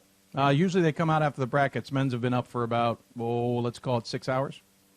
Okay. Is there a particular region? I'm flying a little blind because I don't know the final regional rankings. So I don't know in some of these cases where some of these teams hashed out, if that makes any sense. And I say that because one of the teams that a lot of people on the men's side are arguing about is, why didn't lacrosse get a chance? Well, it turns out they were two spots below the last team who was picked out of that region, so thus still behind another team that was at the table. So that sometimes that helps drive the question, or at least gives people an understanding. Sure. Well, if you're talking about the Great Lakes, so you knew I might be going there? Wow, you're talking about the Great Lakes. Hope was 1, Baldwin Wallace was 2, DePaul was 3, Transylvania was 4, Tryon was 5, Ohio Northern was 6, John Carroll 7, Hanover 8, St. Vincent 9. Okay. Thank you. Curious how the Central shook out. That was a tough one. It really was. We spent a long time on that. You and the men both. Just from the national call, it was a really tough region. There's some great teams in that region, which makes it even tougher, I think. All right. Whitewater was 1, Chicago was 2, Wheaton, Illinois 3, Oshkosh 4, Illinois Wesleyan 5, Edgewater 6, Benue was 7, La Crosse was 8, and Eau Claire was 9. Interesting. Okay. And only because I was just kind of curious because we got stuck here again like we did last year. How did the Atlantic shake out? The Atlantic region, Marymount 1, Rowan 2, DeSales 3, Montclair 4, Cabrini 5, Marine 6, Misericordia 7, Mount St. Mary 8. All right, so Cabrini was at the table. Okay. Not that it changes anything with Cabrini. We had Cabrini at the table, too. I just wanted to make sure because I said something earlier that was a little more confusing. I think after every question, we'll just ask for another region. All right. So, interestingly enough, we did get 5 wrong. But the one thing I said at the beginning of this show that I found fascinating was I thought this might have been one of the more difficult selections on the women's side that I have seen in a number of years. Not that it's ever easy, don't get me wrong, but because I think sometimes we can get through half, maybe 2/3, kind of confidently. We stalled out about 1/3 of the way in. Yeah, right about 9. Yeah, roughly. I think maybe 7 for us, but yeah, I mean, we're splitting hairs a little. Yeah, it felt like it got a little bit not into the weeds, but you started getting at least we did, very different resumes at the table. Did you guys have a similar experience? Yes, we did. Yeah, I think we did pretty good. I think pretty good. They felt pretty good through 8, and then that stalled quite a bit around the 8, 9, 10, 11, and then I think it was a little clearer for a while there, and then 17, 18, 19, 20 is always very difficult. Oh, yeah. By the way, I should have prefaced some of this, Karen. I forgot this, and you mentioned you used a key word in there that I should have gone back to. It's been a long day. I know it's been a long day for you too. Plain and simple, your team was at the table for a significant part of the time, so you did not participate in the call. And well, I don't want to say anything. You explain why we're chatting with you tonight, though, because you're in a tough spot to some degree. Yes. So, as the rule goes, if your team is on the board, then you are not on the selection call. And Montclair State was the first team on the board in the Atlantic region. So I was not on selections until Montclair State was selected. So I had, certainly was on for a portion of the selections, but it was, I did miss a portion of it for sure. And then, what I had to do was go back today and, had some conversations with my colleagues to find out how the first portion of that selection went, because, that's my job as the chair, is to know what they were thinking and how it went, and, go through their notes with them, so that I can try to provide, clarification to you and everyone else who's listening. And we should also point out, this happened a couple of years ago when Whitewater, head of the Whitewater team and head of the committee, was also in a similar situation. She dumped this on Bobby Morgan at Haverford, and God bless Bobby, who she and I have gotten to know each other very well, mainly because I see her once a year in basketball season on the minimum. She at least stood up, got up and tried to do her best. I get word that the committee's scared of me, Karen. This is the sense I'm getting. You know what it is, Dave, is I feel like you and I, we've been doing this for a while now, and I wouldn't want to miss out on this call, this time with you. It's, Karen. pretty. Well covered, Karen. Well covered for your brethren. You are chair for the rest of your term. And that I feel sorry for you about. Or maybe your spokesperson. Maybe that's a better way of saying it. All right, so let's get back to these selections. You went right to the Great Lakes without me prompting. And for the record, we didn't talk much prior to this. And this morning, you and I did talk, but we didn't get to this section. We only talked about bracketing because I needed to focus on that. Right. You went straight to the Great Lakes. Either you've been watching social media or you've been getting calls. There's a couple teams in the OAC who really want to understand why they're not in. So why are John Carroll and Ohio Northern not in this tournament? Yep. I would have liked Ohio. Ohio Northern is above John Carroll, so we would have had to get Ohio Northern. Right, I did it in the wrong order, but right, yep. Yep. So, we would have liked to get Ohio Northern in. It's a tough one. I look at it today, and I still think it's tough that they didn't get in. It's not one of those things that you feel good about, but when they got on the board and the teams that they were on the board with, they just, they're 20-7.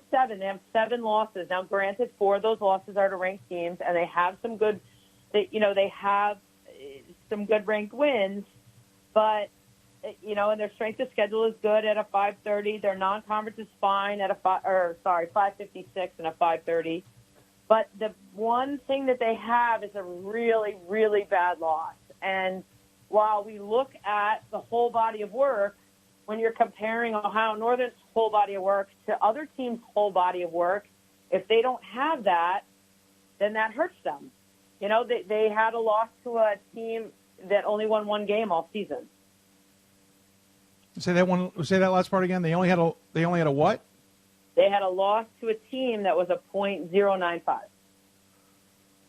Okay, so yeah, you guys, and you said this, and Gordon Mann picked up on this. You do talk about that. You guys look at the entire resume, and maybe you as a committee look at the losses more than the men do. We do look at bad losses. We do consider them. Yeah, we do look at them, and that. I mean, in a similar situation, look at Cabrini. Cabrini has a fantastic resume. Mm-hmm. I think Cabrini is a great basketball team. They have bad losses, and we take those into consideration. When everything is so close, and you have so many teams that are so good, when you're looking at 22-5 teams and 20-5 teams, and the strength of schedule is a 556 and a 552, and they have 3 ranked wins and 4 ranked wins, and everything else compares, you have to find a way to separate them. And so you might look at a team and say, all right, they're pretty close, and they have no bad losses. And this team has a bad loss. And if you had 2 more spots, if you had 1 more spot, maybe Ohio Northern gets in. By the way, you came back on the call, so you certainly at some point were having this conversation. I was on Ohio Northern was on the board. Right. Curious. I don't know how to not gently ask this, but I don't have a more creative way of asking this. Where does a bad loss fit in where you're looking at criteria?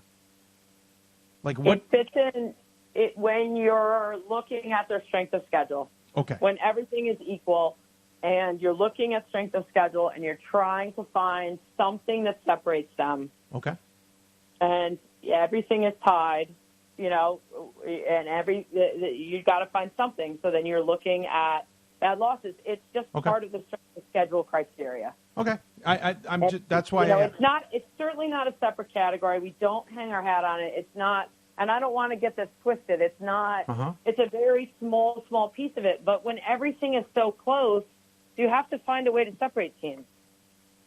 And if a team, hasn't lost to another team under 500 and someone else has, then you take that's a part of their resume and you take a look at it. Okay. I appreciate it. I just wanted to make sure. By the way, one of the regions I forgot to ask too about was West. How did that rank out at the end? Hold on a second. Yep, I realized I was trying to drag that one a little bit for you because another question's coming out of that region. Okay. Yeah, so the West is Wartburg at 1, Bethel at 2, Loris at 3, Whitman at 4, George Fox at 5, Augsburg, who I'm sure you're talking about, at 6, St. Thomas at 7, and Simpson at 8. Okay, so George Fox moved up with the win over Whitman. I get it. It doesn't change the fact that Augsburg was sitting there at the table for probably a lengthy period of time. Give us the reasons Augsburg didn't sit well in the sense of being able to be selected for this tournament. Sure. Well, Augsburg and Ohio Northern were on the board at the same time. Fascinating. And of course they were. Of course they were. Of course they were, right? So Augsburg is 22-5. They're 3-3 with ranked wins. Their 3 ranked wins are all over number 7, and they're all the same team. And their 3 losses are all against number 2, all the same team. All the same team, right. So 3 wins and 3 losses against 2 teams. Okay. Their strength of schedule is a 547. Their non-conference strength of schedule is a 475. And they have 1 bad loss. And they have no wins over 800. Okay. No wins over 800. Okay. No wins over 800. So when you compare them to some other teams, like if you're looking at the West, and we know the West is unique, and non-conference strength of schedule sometimes can be tough for them. Mm-hmm. But like when you look at it, Wartburg has a 6-8 team. I mean, I could just go down. This is the non-conference SOS. Yeah, it's the non-conference. Loris has a 575. Whitman has a 538. George Fox has a 635. Below them, St. Thomas, 675. Simpson, 630. And what was Augsburg's again? 475. That was their non-conference. Non-conference. Yeah, that's so. Yeah, they only have 5 games, and they have a 475. That speaks volumes. Right. So yeah. That was part of it, because if everything you're looking, you're like, all right, they're 22-5, awesome record, good ranked, 3 ranked wins, 7, not, they're just over a good team. We know that, but still, they're over 7. Okay, they have a bad loss under 500, and their non-conference is a 475. They didn't compare well to the other teams. There was just other teams that were stronger. Do you worry about breaking into that non-conference, though, when you do look at an Augsburg with 5 games, that's all they can work with? There's a lot of teams that only have 5 games. Mm-hmm. Okay. I mean, we don't look at it unless we can't make a decision in the primary. Right, I realize. It's sort of the same thing, you know what I mean? Like, we obviously use the primary to make all of our decisions, but then when we can't make a decision in the primary, we have to find a way to see. And, we do it David, you and I talked about this last time. We do it to help teams, too. Because we want to be like, okay, hey, they've got a good resume. They've got a 547. The team we're looking at them against has got a 575. Well, let's take a look at their non-conference strength of schedule. Did they go out and try to, you know what I mean? Or you look at it in teams that are 23-2 and have a 510. Okay. Did they try to go out and play other teams? Like, can we help them that way? So I think we use the non-conference not to hurt teams, but we try to use it to help teams. No, I get that. I know people are going to be like, well, they only have 5 games, and that's why I asked. And you point out St. Thomas had a 6-something, correct, in their non-conference? St. Thomas was a 676. Okay. And I know Bethel was over 600. So, when it came down to it, obviously the bad losses came into play. If you had to go that deep, if you had to go deep in the non-conference, you pointed out a few examples there. Well, how about some of these others? Because I think one of the more interesting things, too, here is you had some other resumes that were fascinating. You had a William Peace that got in. You had a Benedictine that got in. And the men had some similar situations as well. But, for example, what made William Peace's resume possibly a better argument than, and granted, they may not have been at the table with Ohio Northern or Augsburg, I get that, but what makes their resume jump out to get them into the tournament, or a Benedictine for that matter, or any of those that seem a little different like that? Sure. I don't, you know what, Dave, I'm going to be honest, I don't have William Peace's numbers right in front of me, and I don't have them memorized. Okay. I know that they were a very similar resume. I know that they had 3 ranked wins. I'm just trying to do what I can remember off the top of my head. Here we go. Well, they're ranked 5th in their region, so they're up a spot from these other 2 teams we're talking about, right? They were 23-3.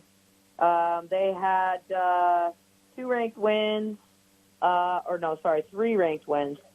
Non-conference strength of schedule was a 654 and no bad losses. Okay. And Benedictine?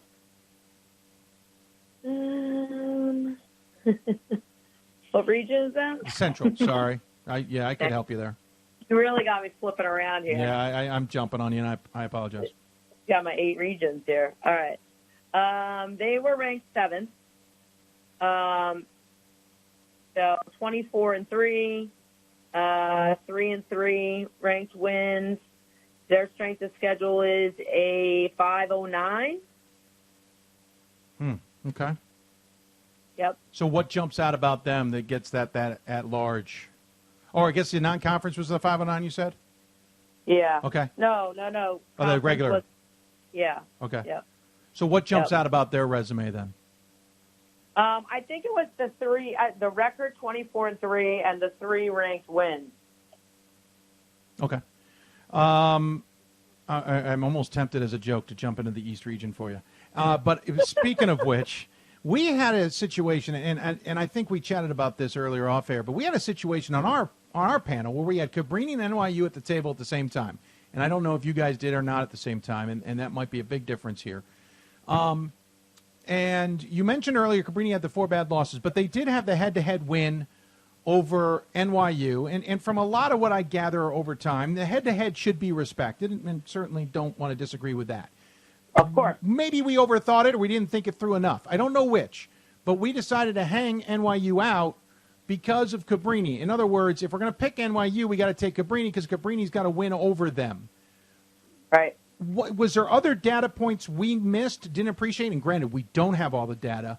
But were there aspects there that we missed that would have driven us to maybe have chosen NYU despite that head-to-head loss to Cabrini? Dave, I'm going to be honest. I don't think that they were on the board at the same time. Okay, fair. Because NYU was a 4 in the East, and I have a feeling that SUNY Geneseo was on the board when Cabrini was on the board. She was okay. I'm just saying you're comparing NYU to Cabrini, and I don't think we had that comparison. And I get that. And I said at the beginning, I wasn't sure if that was the case. We happened to get there. Doesn't mean you guys got there. And I again realize you also weren't part of the call for a period of time. And again, your brethren are scared of me. I mean, that's going to be the hashtag. All right. So I'm sure your phone has been ringing off the hook because, and again, I think it was a little bit more difficult this year.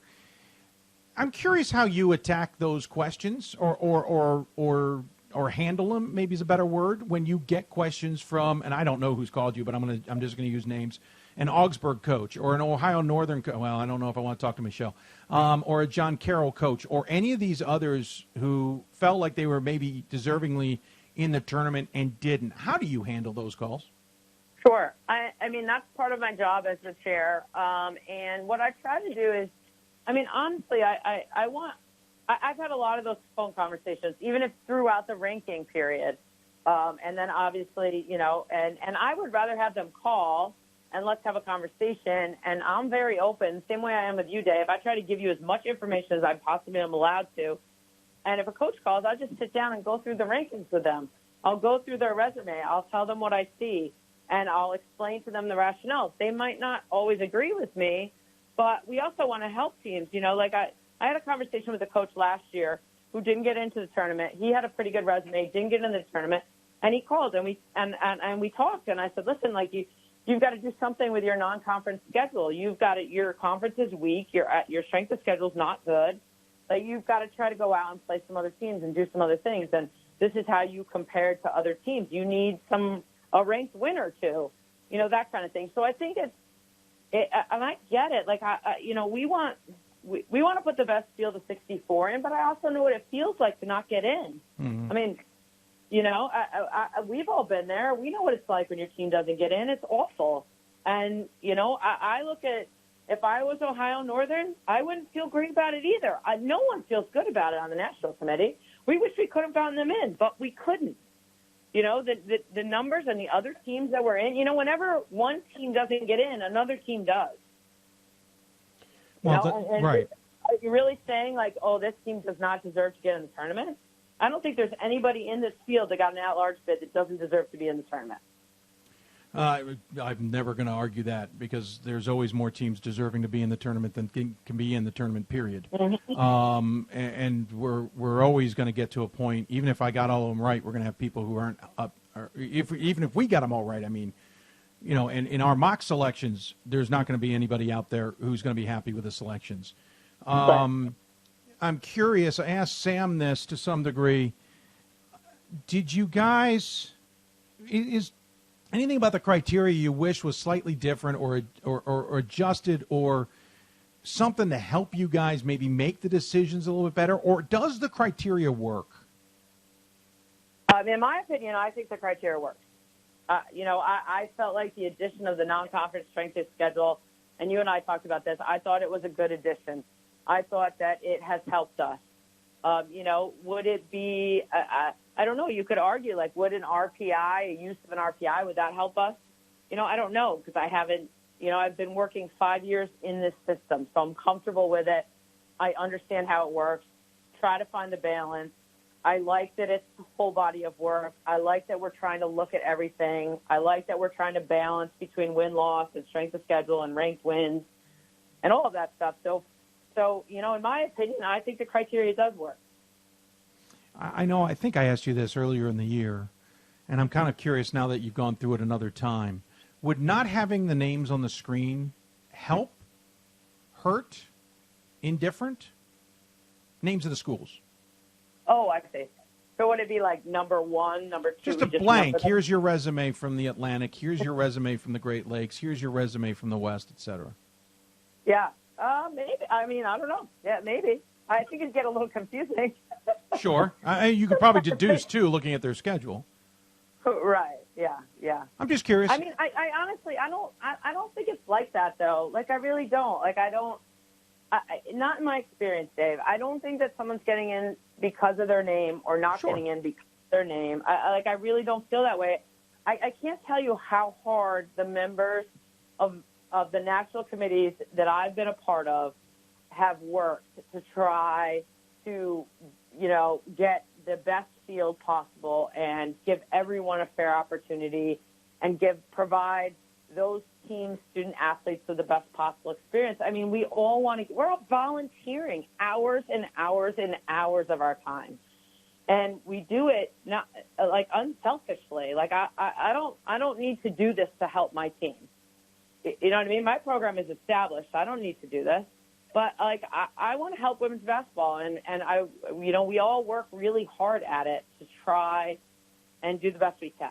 So I don't think that the name on the paper or not on the paper would make any difference as to who we selected. I appreciate that. No, it's just always been a curiosity more than anything. So I appreciate the thought on that.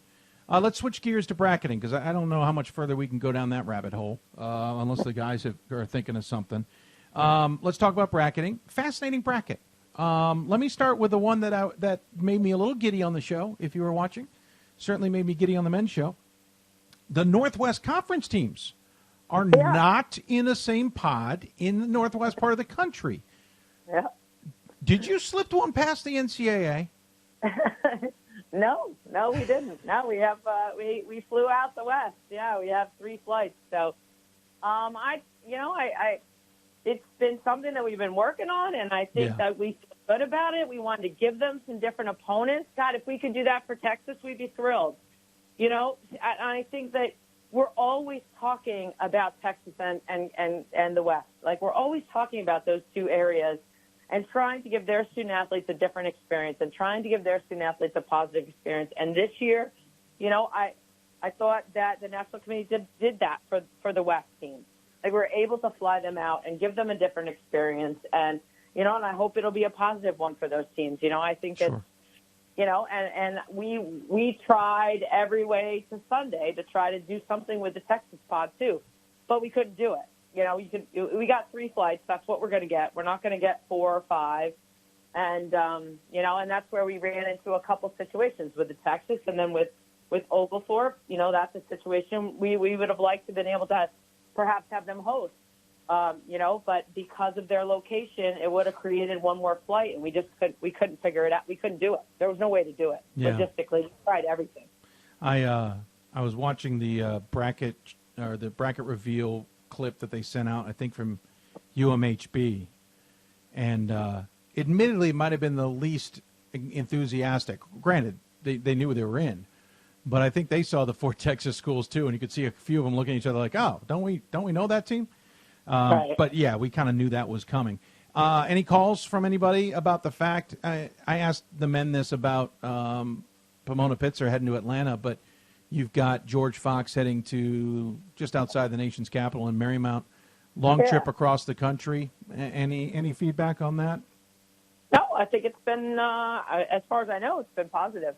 I don't think that. I think they're excited to not go to the Midwest again, and to go to a different region, and so no, we haven't heard anything. The only reason I ask is, one, it's across the country in 3 time zones, and so I always think of that. But second, what Penn State, whomever, was shipped out to George Fox.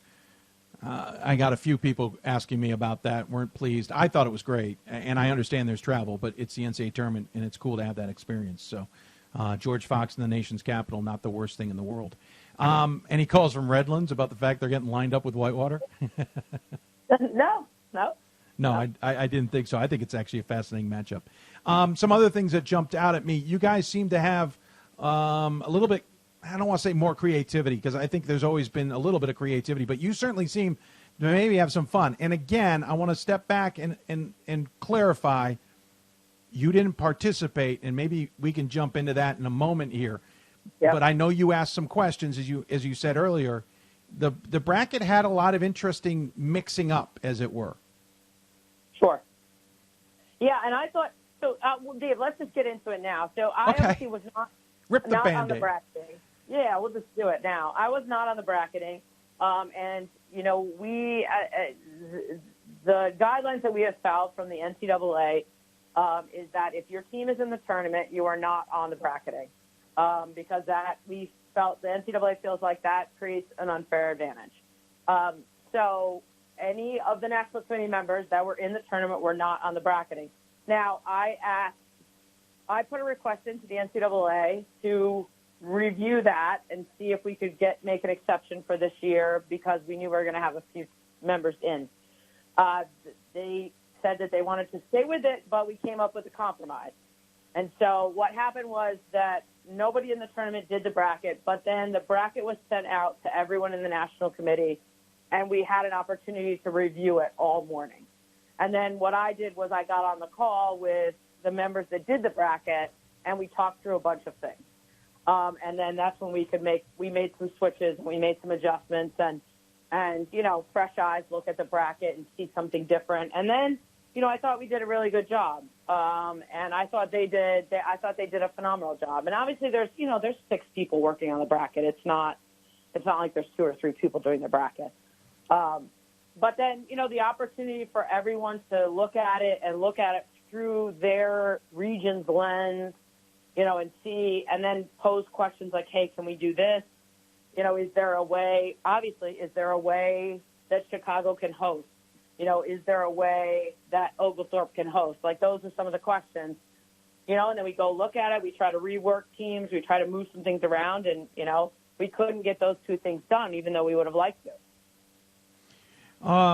Yeah, you mentioned 6 people. We should point out there's 2 committee members, and then there's liaisons and interns and stuff on the NCAA level, correct?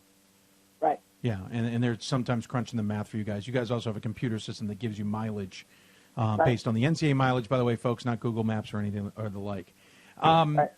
Yeah, so I find it interesting. So I at least appreciate that the liaisons seem to go to bat for you. They kind of said, hey, listen, yeah, this is maybe not how we should be doing it, and went above you guys to try and at least maybe get some additional help in there. It was above their heads. Right, yes. It came down from above the liaison's head, yes. Can we at least appreciate that there was a compromise to at least allow you guys to take a once at and go, whoa, wait a minute? Yeah, I thought it was great, and we did do some things this morning. So, you know, I thought it was really great. You know, I thought that I felt better about it as the chair, since I'm going to be the one fielding all the questions, and you know what I mean? Yeah.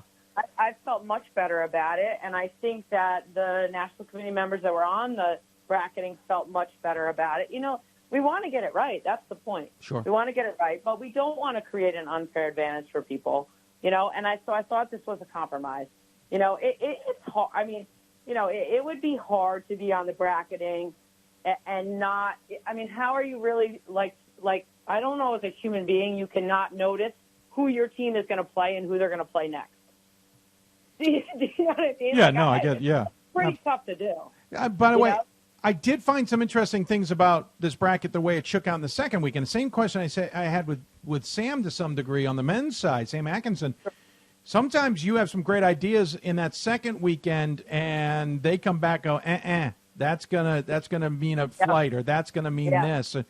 However, in the lower left, Bowdoin, Whitewater, Transylvania, Wartburg, if the hosts come out. I realize it may not, but let's consider 500 miles around that. Bowdoin, Whitewater, Transylvania, Wartburg, well, we're guaranteeing flights, minimum 1, maybe others. And there was some other, I mean, obviously Amherst, Marymount, Trinity, Scranton, there's at least 1 flight because Texas has got to go somewhere. So my saying is, we knew that flight's going to exist. It's kind of interesting they let you they probably are giving you another one. Yes. Yep. Yeah. Oh, yeah. Second round, I mean, that's a little bit easier when we get into the sectional. We know we're going to have a couple flights there, 1 or 2 flights there. I mean, we try to minimize it, obviously, because that's our job. But, yes, it's a little bit, we can have a couple of those if it makes the breath, I mean, and obviously, like, a big some of the trick of this was Tufts not being able to host. Right. The men are hosting. So that was some of the trick of it. We really had to play with that pod because we thought as a committee that the priority would be to keep Tufts in New England. And we originally had them going to New York, and it was a long drive. And I'm like, okay, the overall number one should not be traveling, 5 hours.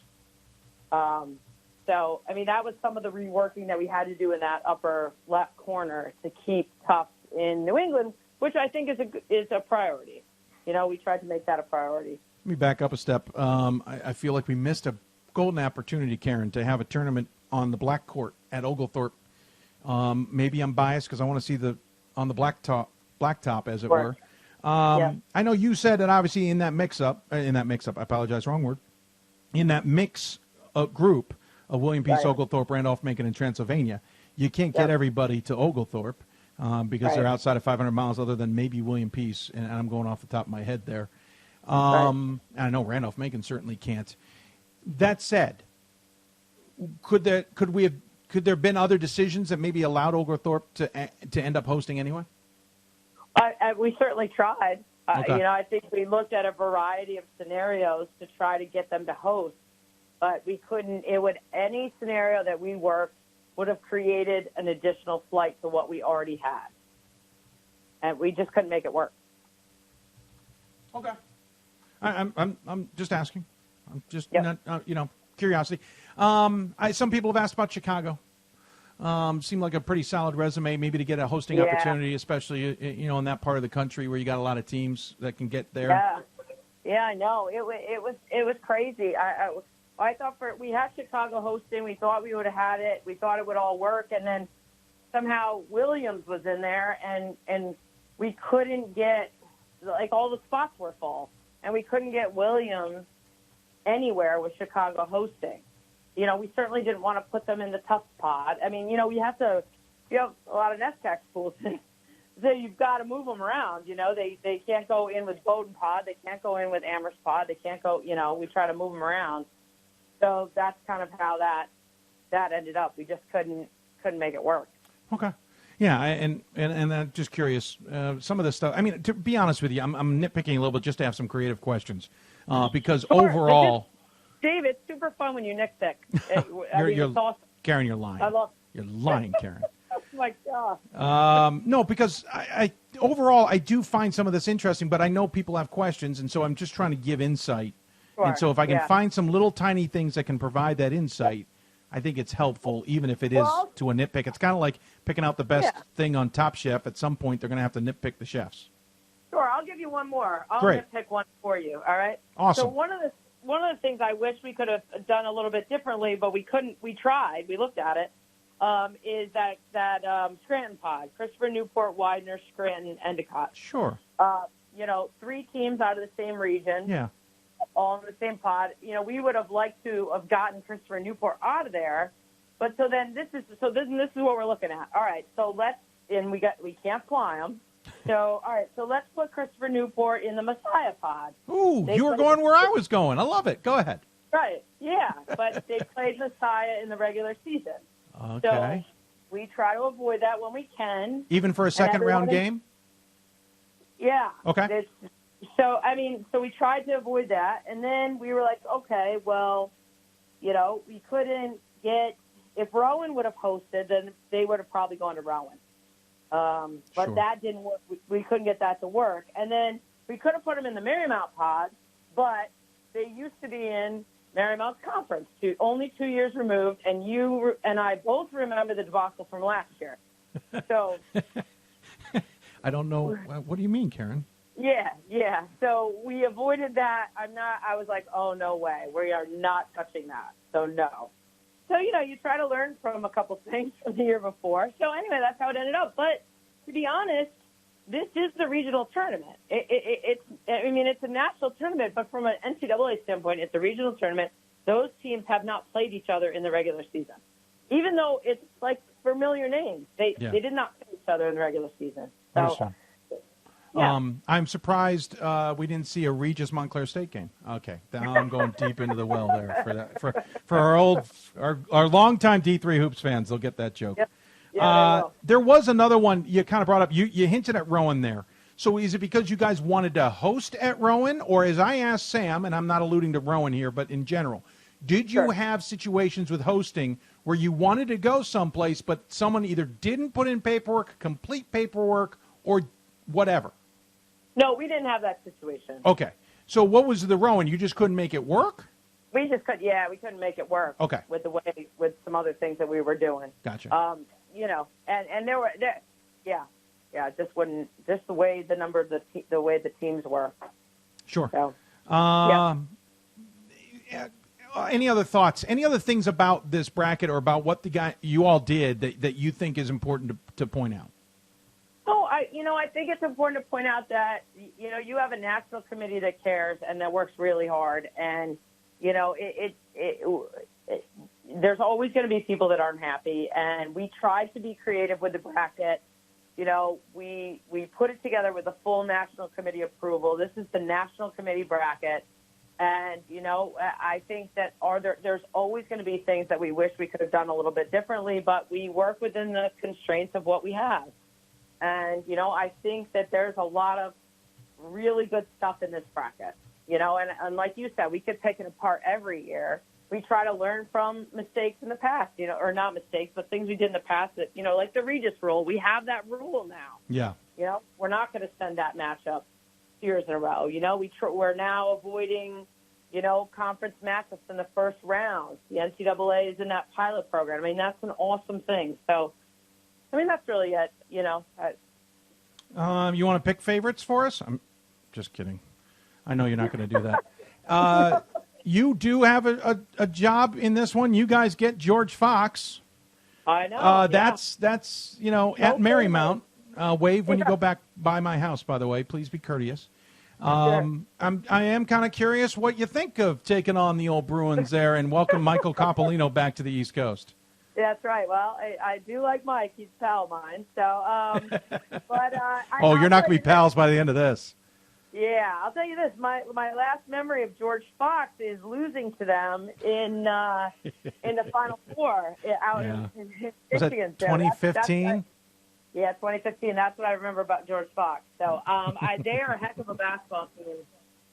Honestly, Dave, I haven't got to watch too much film because I've been doing a lot of my other job. But what I have watched, they're a really good team. It's going to be really tough. That's a tough pod. Marymount's fantastic, too. So, but you know what? The fact that you and Nate are in the same pod makes me laugh. Yeah, me and Nate, he's a character. I like to watch him coach on the sideline, so that's gonna be fun. I sit next to him at least once a year watching him. And, of course, I think he positioned himself right in front of me as I'm broadcasting on purpose, just for the record. And what I appreciate is actually during the national anthem, he's always still in military attention, which, being the former Marine that he is, I always take notice of. He's a great guy. He's a great guy. He's on the national committee this year, so I'm excited to get to spend some time with him out in Columbus. Yeah, no matter what, you're both going to Columbus. Anything you want to talk about that weekend before we let you go? No, I think we're just super excited. They're going to be a great host. We're excited about the C3 All-Star Game for its second year. We encourage people to come out and support, and I think it's going to be a great, fantastic experience for student athletes and fans and coaches, and just looking forward to it, Dave. Well, I appreciate the time. Thank you for allowing me to nitpick you a little bit there. I know it wasn't an easy call because you weren't necessarily participating in everything, but I appreciate that you went out there and did some homework for us to try and answer some of these questions.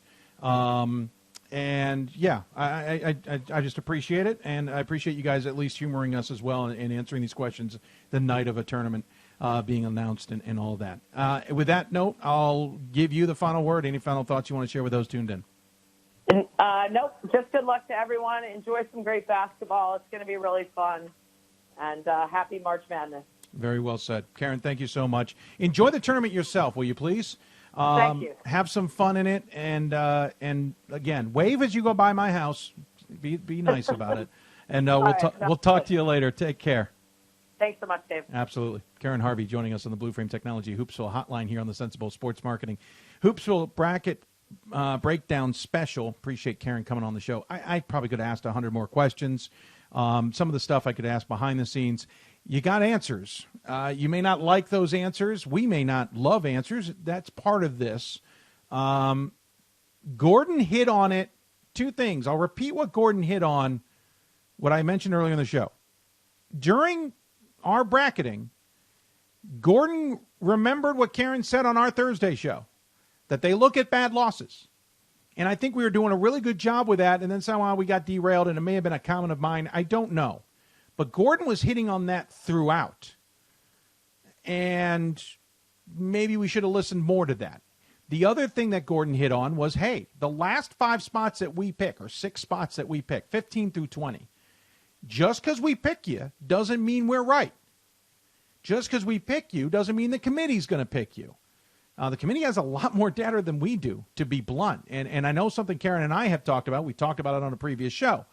That non-conference SOS is an important number when it's used, and we don't have any access to it.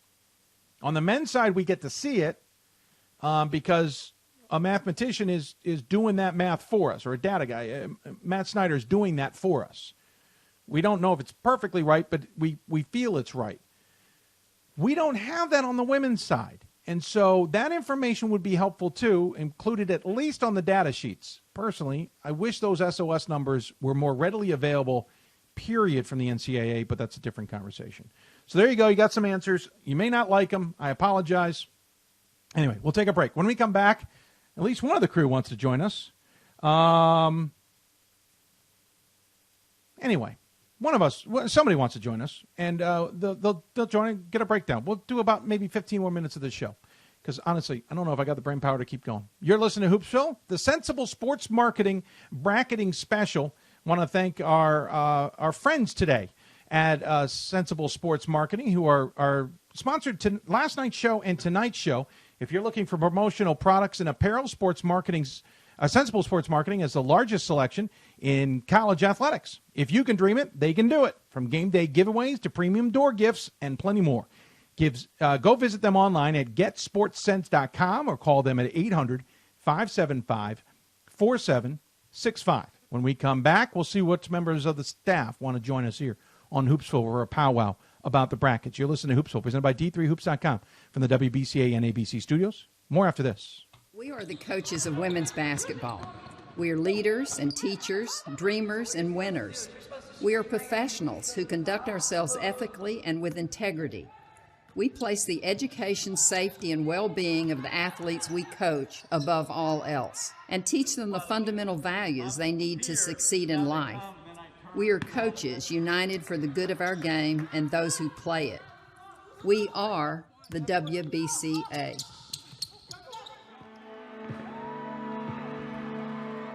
Great moments are born from great opportunity. That's what you have here tonight. That's what you've earned here tonight. This is your time. Now go out there and take it.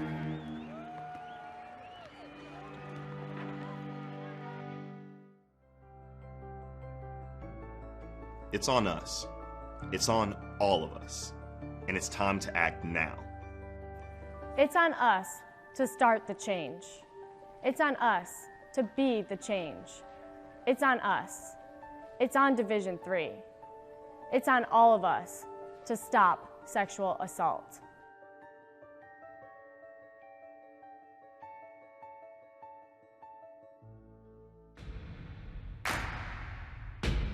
It starts right when you hit the court. You imagine your finest moment. The game-winning shot that gets you to the dance, a monster dunk or no-look pass, and cutting down the net. Sports lets us dream of our own success and prepare us for our finest moments on and off the court.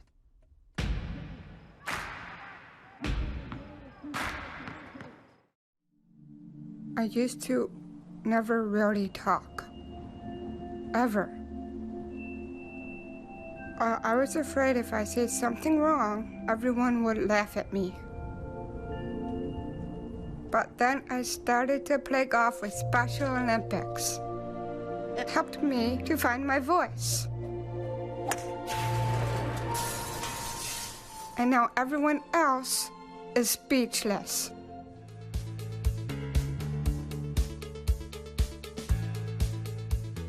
Being a part of the different activities and organizations that I've been a part of, I'm actually able to see myself where I'm like, hey, I actually can make change. I'm one person that can make a difference. Division III has helped me to develop teamwork skills, critical thinking skills, time management skills. It's not just about basketball, or it's not just about school. It's about developing yourself as a person altogether.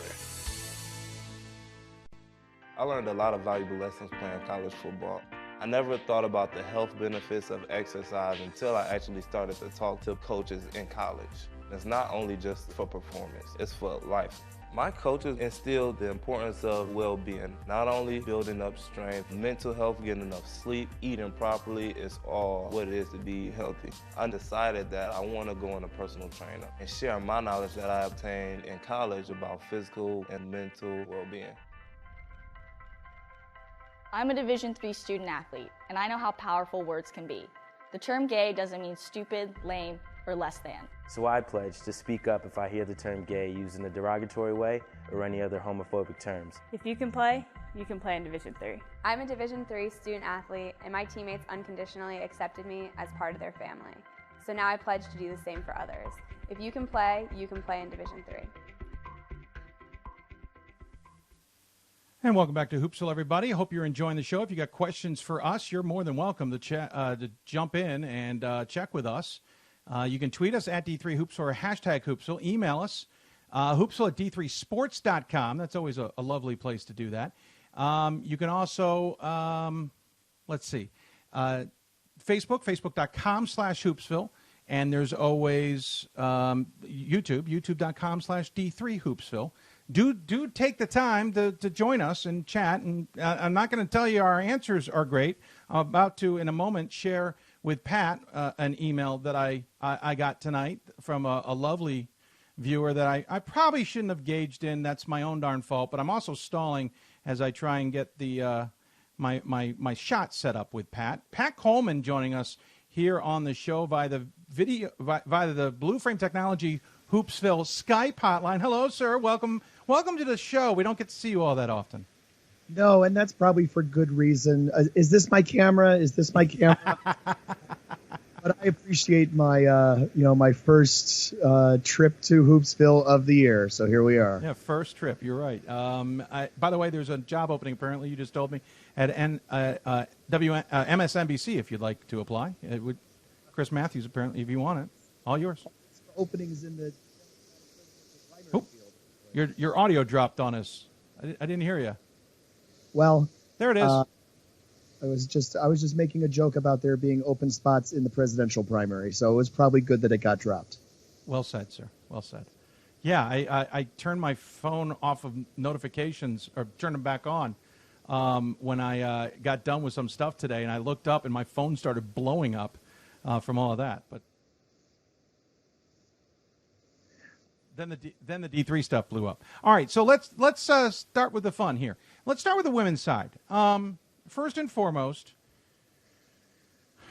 another challenging situation. Well done, got your D3 hoops bracket out.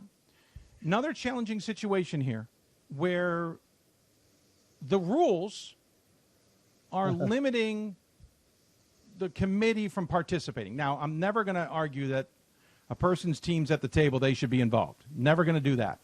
But bracketing, and not that the bracketing was bad. At least Karen tried there. Shouldn't there be some way to do this better? As I know you're trying to get the camera to focus a little bit better. I've seen you do that. Yes, snap at the camera a little bit. At least she found a compromise so she could be involved, but, we've got to find a better way to do this maybe, at least so that these people can answer the questions better. Not for us. I mean for their coaches, for their brethren. Well, I think so, and also just so you have more actual committee members, in the conversation. It was very interesting that it was spun that, 6 people were involved in the conversation. How many of those people were actual members of the committee selected by the NCAA membership, right? Yeah. I mean, it's just, the people who have been on these calls all the time and have talked with their racks. This is one of the things that, on the football side, we always have, we have 4 committees because we have still, for the moment, 4 regions, and we have 2 members from each region come to the national committee. When we get rid of that, we're going to have, just 6 members. I would like to maybe see 2 people be available to participate in these conversations so that you have a deputy or a backup who can come in and have some of those hard conversations. To say, though, I mean, I think they really did do quite a good job with this bracket. I like the way this bracket looks. Karen Harvey talked about some of the things that aren't perfect about it, and I still think there's a way to get 4 teams to Oglethorpe, but that's fine. But, we have had years where we've been in similar situations where we've had a lot of the coaches and administrators who are, have teams in the field, so they're not on the bracketing call. And then we've had some bad brackets because of it. So, we got lucky this time, but we don't always get lucky. And nothing against a friend of ours who was part of a committee of 2 that had to bracket one time that didn't give us the best of brackets, I don't think, a few years ago. We know that they did the best they could, but there was no double check. At least Karen got a double check put in. Yeah, and that's nice that the liaison and such got to argue for that and made it happen. So it's, what can I say? I think I've said everything I can say on this subject. I do think there needs to be something better or different we can do with this. Yeah, I mean, interesting enough, when they do selections, something I didn't get into, when Karen came off, she had somebody who stepped in for her from her region who had been sitting on standby on the call listening the whole time. So there was always a committee of 8 regions representing. You almost want to say, and I don't know if this is the right idea, but why doesn't that person participate too? Though you could argue they're not part of the committee. So I don't know if that's the right answer. Yeah, some semblance of that seems like it's probably workable. And you mentioned it when you talked with Sam Atkinson, the men's committee chair, is that soon we'll be at 10 regions and it will be yet a different kind of mess. Yes. Who knows what kind of mess that will be from a committee's point of view. Overall, okay, so the selections, Karen gave us the information she could provide us. Again, she wasn't participating. She didn't know exactly how these conversations broke out. She just gave us the information about their resumes that she thought was the sticking points. Thoughts? Well, some of the things that are the controversial ones, right, are about Augsburg. And I know that I will hear about Augsburg this year from people, the same people I heard from about Augsburg last year. And the thing about Augsburg is that now the message has been clear, right? Maybe we didn't get a great message about 2019. The message has been stated now. Non-conference SOS was the issue. If you are going to play 3 members of the UMAC in your 5 non-conference games, this is what's going to happen, right? You are unless you somehow play, I don't know, UW Superior and Bethany Lutheran, they both go, right, 6-3 or something like that. You can't take that chance, right? You got to go out and schedule somebody better. Those folks in the WIAC are just across the border. And I think I did say this last year. Augsburg could very well have gone over and scheduled UW lacrosse. I don't think it's that difficult to find a date to meet up with UW lacrosse because they have a lot of games to give. You got to go schedule the WIAC. Lacrosse went and scheduled Wartburg twice. We didn't get a number on lacrosse's non-conference strength of schedule, but they played Wartburg twice, so it was probably pretty good compared to Augsburg. So I think that's the issue. I know that some of this is going to go away, right? Thomas will no longer be in the MIAC after next season, so there will be 7 non-conference games to play with, and open invite always to anybody in the MIAC who wants to come to Las Vegas for the D3Hoops.com Classic with those 2 extra games. We'll do everything we can to make that non-conference strength of schedule a little better. I've heard it's a good tournament. I don't know of many who've come there and been left home because they had a bad resume outside of maybe doing worse than what we gave them. No, you raise a great point. And listen, we talk about how the NESCAC, at least on the men's side, sometimes people think they're gaming the system. They're smart. they go play the top of some of these conferences because they got to fill in a lot of games. They're not going to be able to play maybe the best quality all the time. So when they go look at the, and I apologize now, the NAAC, they go play the top of it. If they're going to go play the GNAC, they go play the top of it. GNAC's probably not the best example, but it does have some bottom fillers there. Don't play the bottom of the UMAC. Go play the top of it. Well, and you're right, and even the top of the UMAC won't compare to the middle of the WIAC. Correct. Or one of the top 3 teams in the ARC or anything like that. Sure, absolutely agree with you. I'm just saying if you're going to go play the UMAC, at least play the top of it. Go to Chicagoland. I know it's not close, and Sam said it too. They're not dictating go out there and spend money. But Chicagoland isn't unreasonable. We're not asking you to go to New England and play the NESCAC. We're not saying go play the ODAC, and maybe not the best, or the OAC. There's games to be had. Yeah, absolutely. So they also went out west to play Puget Sound and Lewis and Clark. Puget Sound was 13-13 this year. That's kind of an unlucky break. Yes. You know, Puget Sound won 26 games a couple years ago. They won 19 games last year. Lewis and Clark, though, they were 3-21, and the best.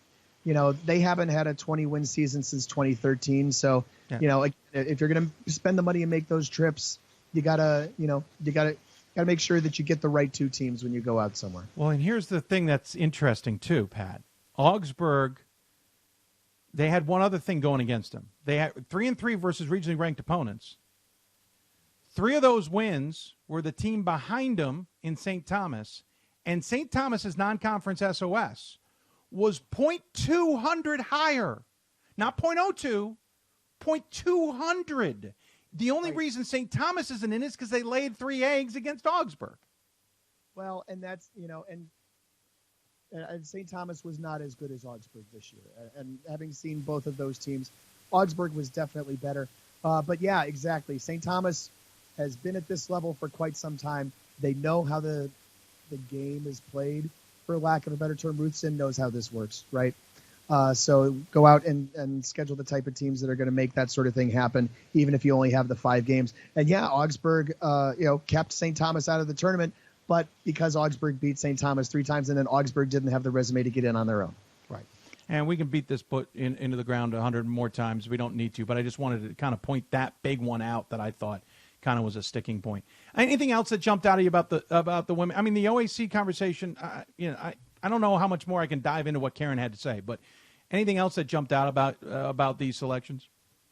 No, I mean, obviously we don't have all the information about who was on the board at the same time as other people, right? So, like, we talked about that NYU Cabrini thing, and it turned out, they were on our board at the same time, but they weren't on their board at the same time, and that happens. And now we know half of the regional rankings, so that's half helpful. No, actually, I mean, other than, and I heard you say this more times than I really want to hear, that we missed 5 of these picks in a conversation I wasn't involved in. It's not like, for having missed 5, it's not as bad as it seems, I guess. That you very easily point to where things went differently, and, it is what it is to be, hate to use a cliche, but this is still a really good tournament, and it's one 18-8 team and one 19-7 team rather than somebody else. I don't know what else to say. I think that when you just have you're comparing someone's non-conference SOS on 5 games against somebody else's on 9 and somebody else's that's on 12, I'm not sure that that's the stat you want to hang your hat on in a national conversation. No, though Karen did say that. Hint at they don't go to it as often as I think everyone thinks they do. Sam Atkinson talked about on Thursday the fact that they look at it instead of just a hard number. They kind of dive into where'd you go, who'd you play, did you really make an effort, or did you just play some schmuck around the corner? I don't know what the women did. We didn't get that kind of answer. Right, exactly.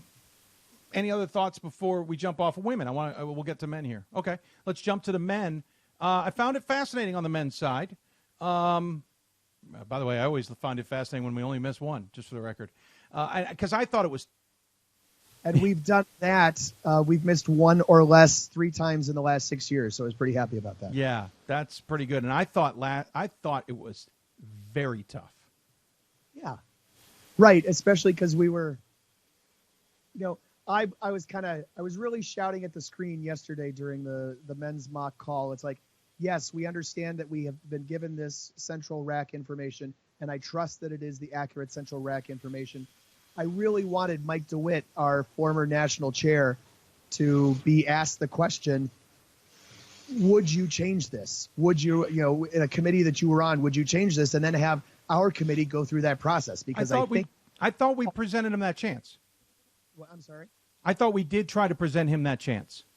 Yeah, I guess I would have liked to have seen more argument, I guess. No, and I, at one point, I remember said, listen, this is what we heard. The National Committee could make a change. Do we feel, maybe this was off air. It's all a blur. Do we feel that Wash U is worthy of bringing up? And it's interesting because outside of where Wash U was, the rest of the order was actually pretty solid. And the funny thing is, There's 2 spots off though, and that's no, I know teams that they were behind. So that's a big difference. Even if it's I don't disagree, but I don't think it changes anything else. Well, I mean, obviously we got all the same teams in that part of the country in the field, right? So right, other than Oak Cliff. So anyway, it's an interesting scenario. Obviously, a lot of interesting picks. When you look at, well, I think the picks were fascinating, but I guess the bigger story here to me is I'm a little surprised Virginia Wesleyan got left home. Kind of the same story we heard from Karen. It seems like, one win over Randolph-Macon. This is a moot point because Eau Claire used that win over Platteville to basically get in. Yeah, I mean, and you mentioned that with Sam. Dave, I wish we could have pressed Sam on the fact that there were only 2 head-to-head matchups instead of 3, right? Because of the unbalanced ODAC schedule, Fair. Randolph and Virginia Wesleyan only played each other once. The benefit is that it was at Virginia Wesleyan, if I remember correctly, although, I think you're right. My years are running together too. I would have liked to have some clarification on that, to really hang that on, Virginia Wesleyan had its chances and didn't do it. It's like, I fully admit they had multiple chances. That is more than one. A lot of the teams that we're talking about went 0-3 rather than 0-2, and I just don't feel like that's quite the same. I don't disagree, and I could have led Sam in the bad direction on that too, but I do think he also pointed out that they had other parts of their resume that weren't strong, and I know that was something that was a sticking point to others. SOS wasn't great, surprisingly, in my opinion. Most of the ODAC wasn't, and I don't know why. The ODAC's SOS numbers were they were different to me than I'm used to seeing. Well, and, as the USA South has grown a little bit, in a lot of other sports in that part of the country, ODAC and USA South just interplay all the time. And the USA South is not as good as the ODAC. And, if there's a lot of ODAC, USA South interplay, that's going to bring down the ODAC strength of schedule. I really like to see the ODAC, get out and, get up into the Mid-Atlantic because, I think that's good play for them.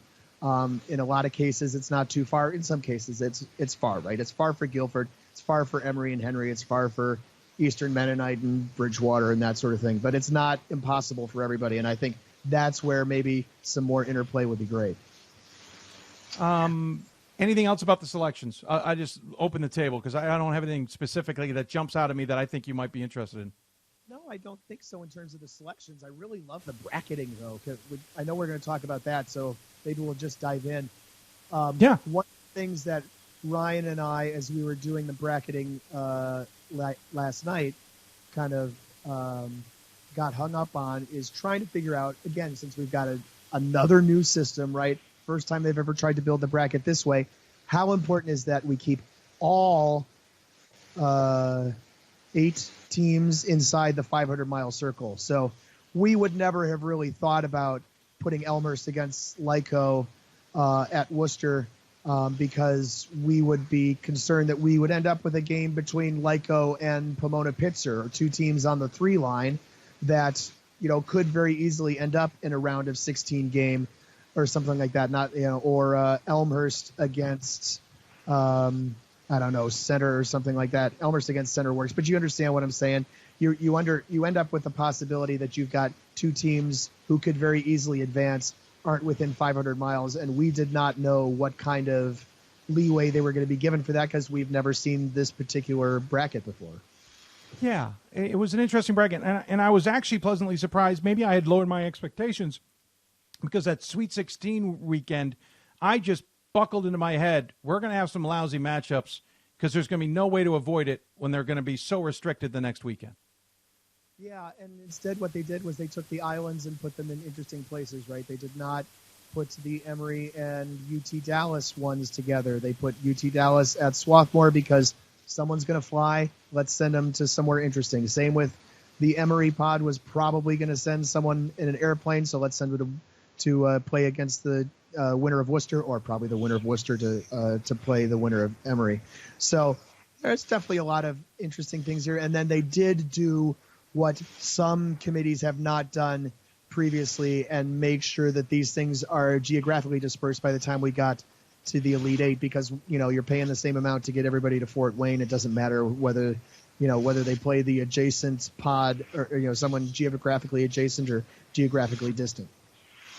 Yeah, I kind of dug the bracket. There was a lot of creativity. There were a lot of fun little matchups in here. I mean, Edgewood's going to be playing Lyco, as you mentioned, and there's going to be Benedictine against Susquehanna, and that game's going to be at Wittenberg, and they're just fun about that. I kind of got giddy in the middle of the darn bracket show as it continued to settle in for me.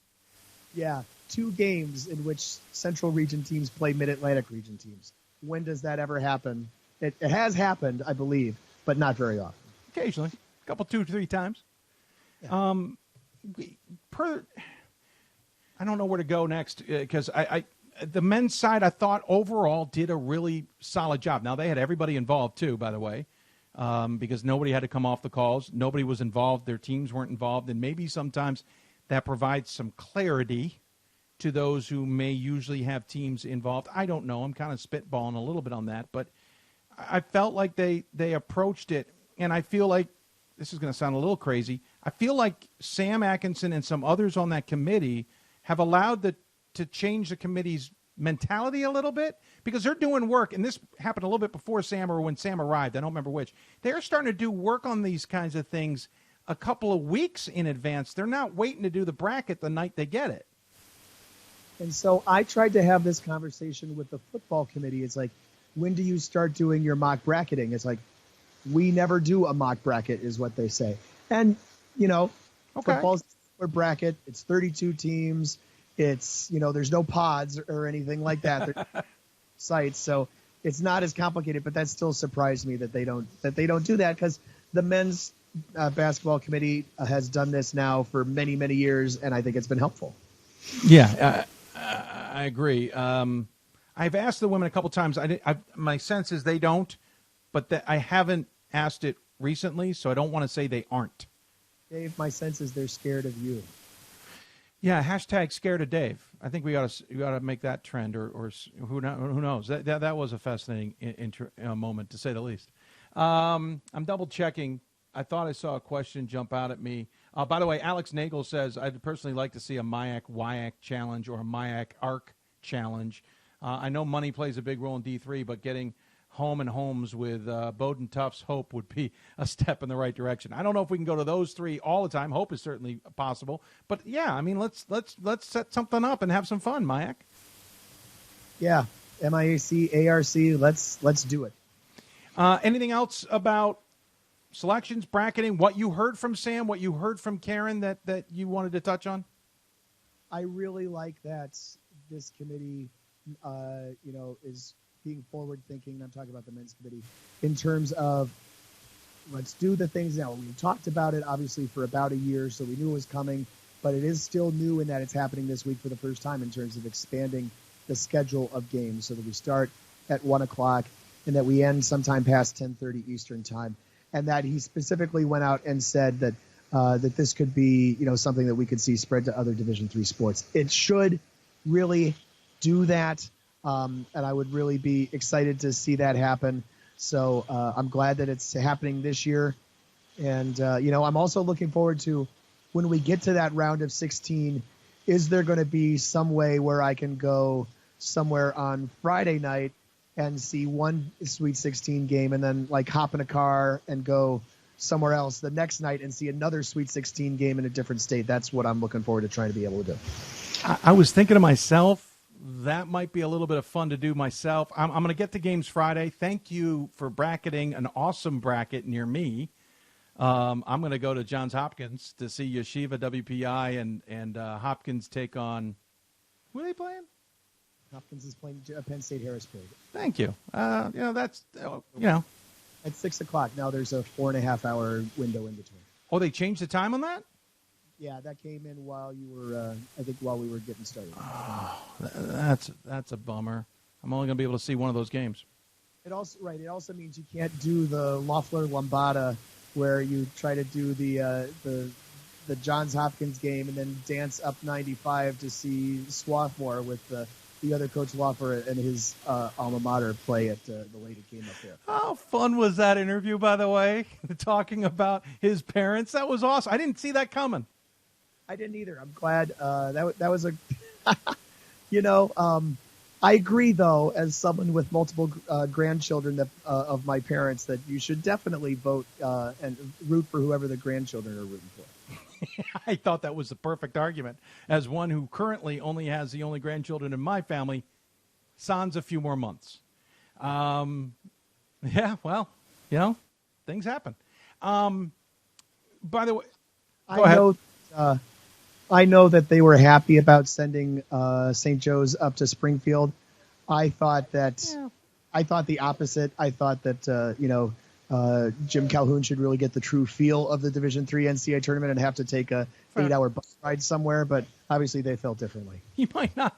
Listen, sometimes Calhoun doesn't get all the way through games, and I mean that seriously. They have a plan. Glenn takes over. That's how it works. I think next time, though, I want to talk to both of them.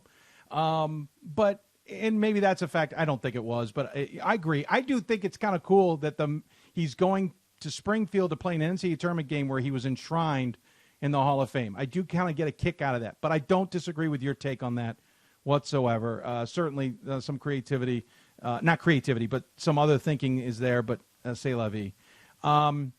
Any other thoughts before I share this? Oh, go ahead. I see you waving.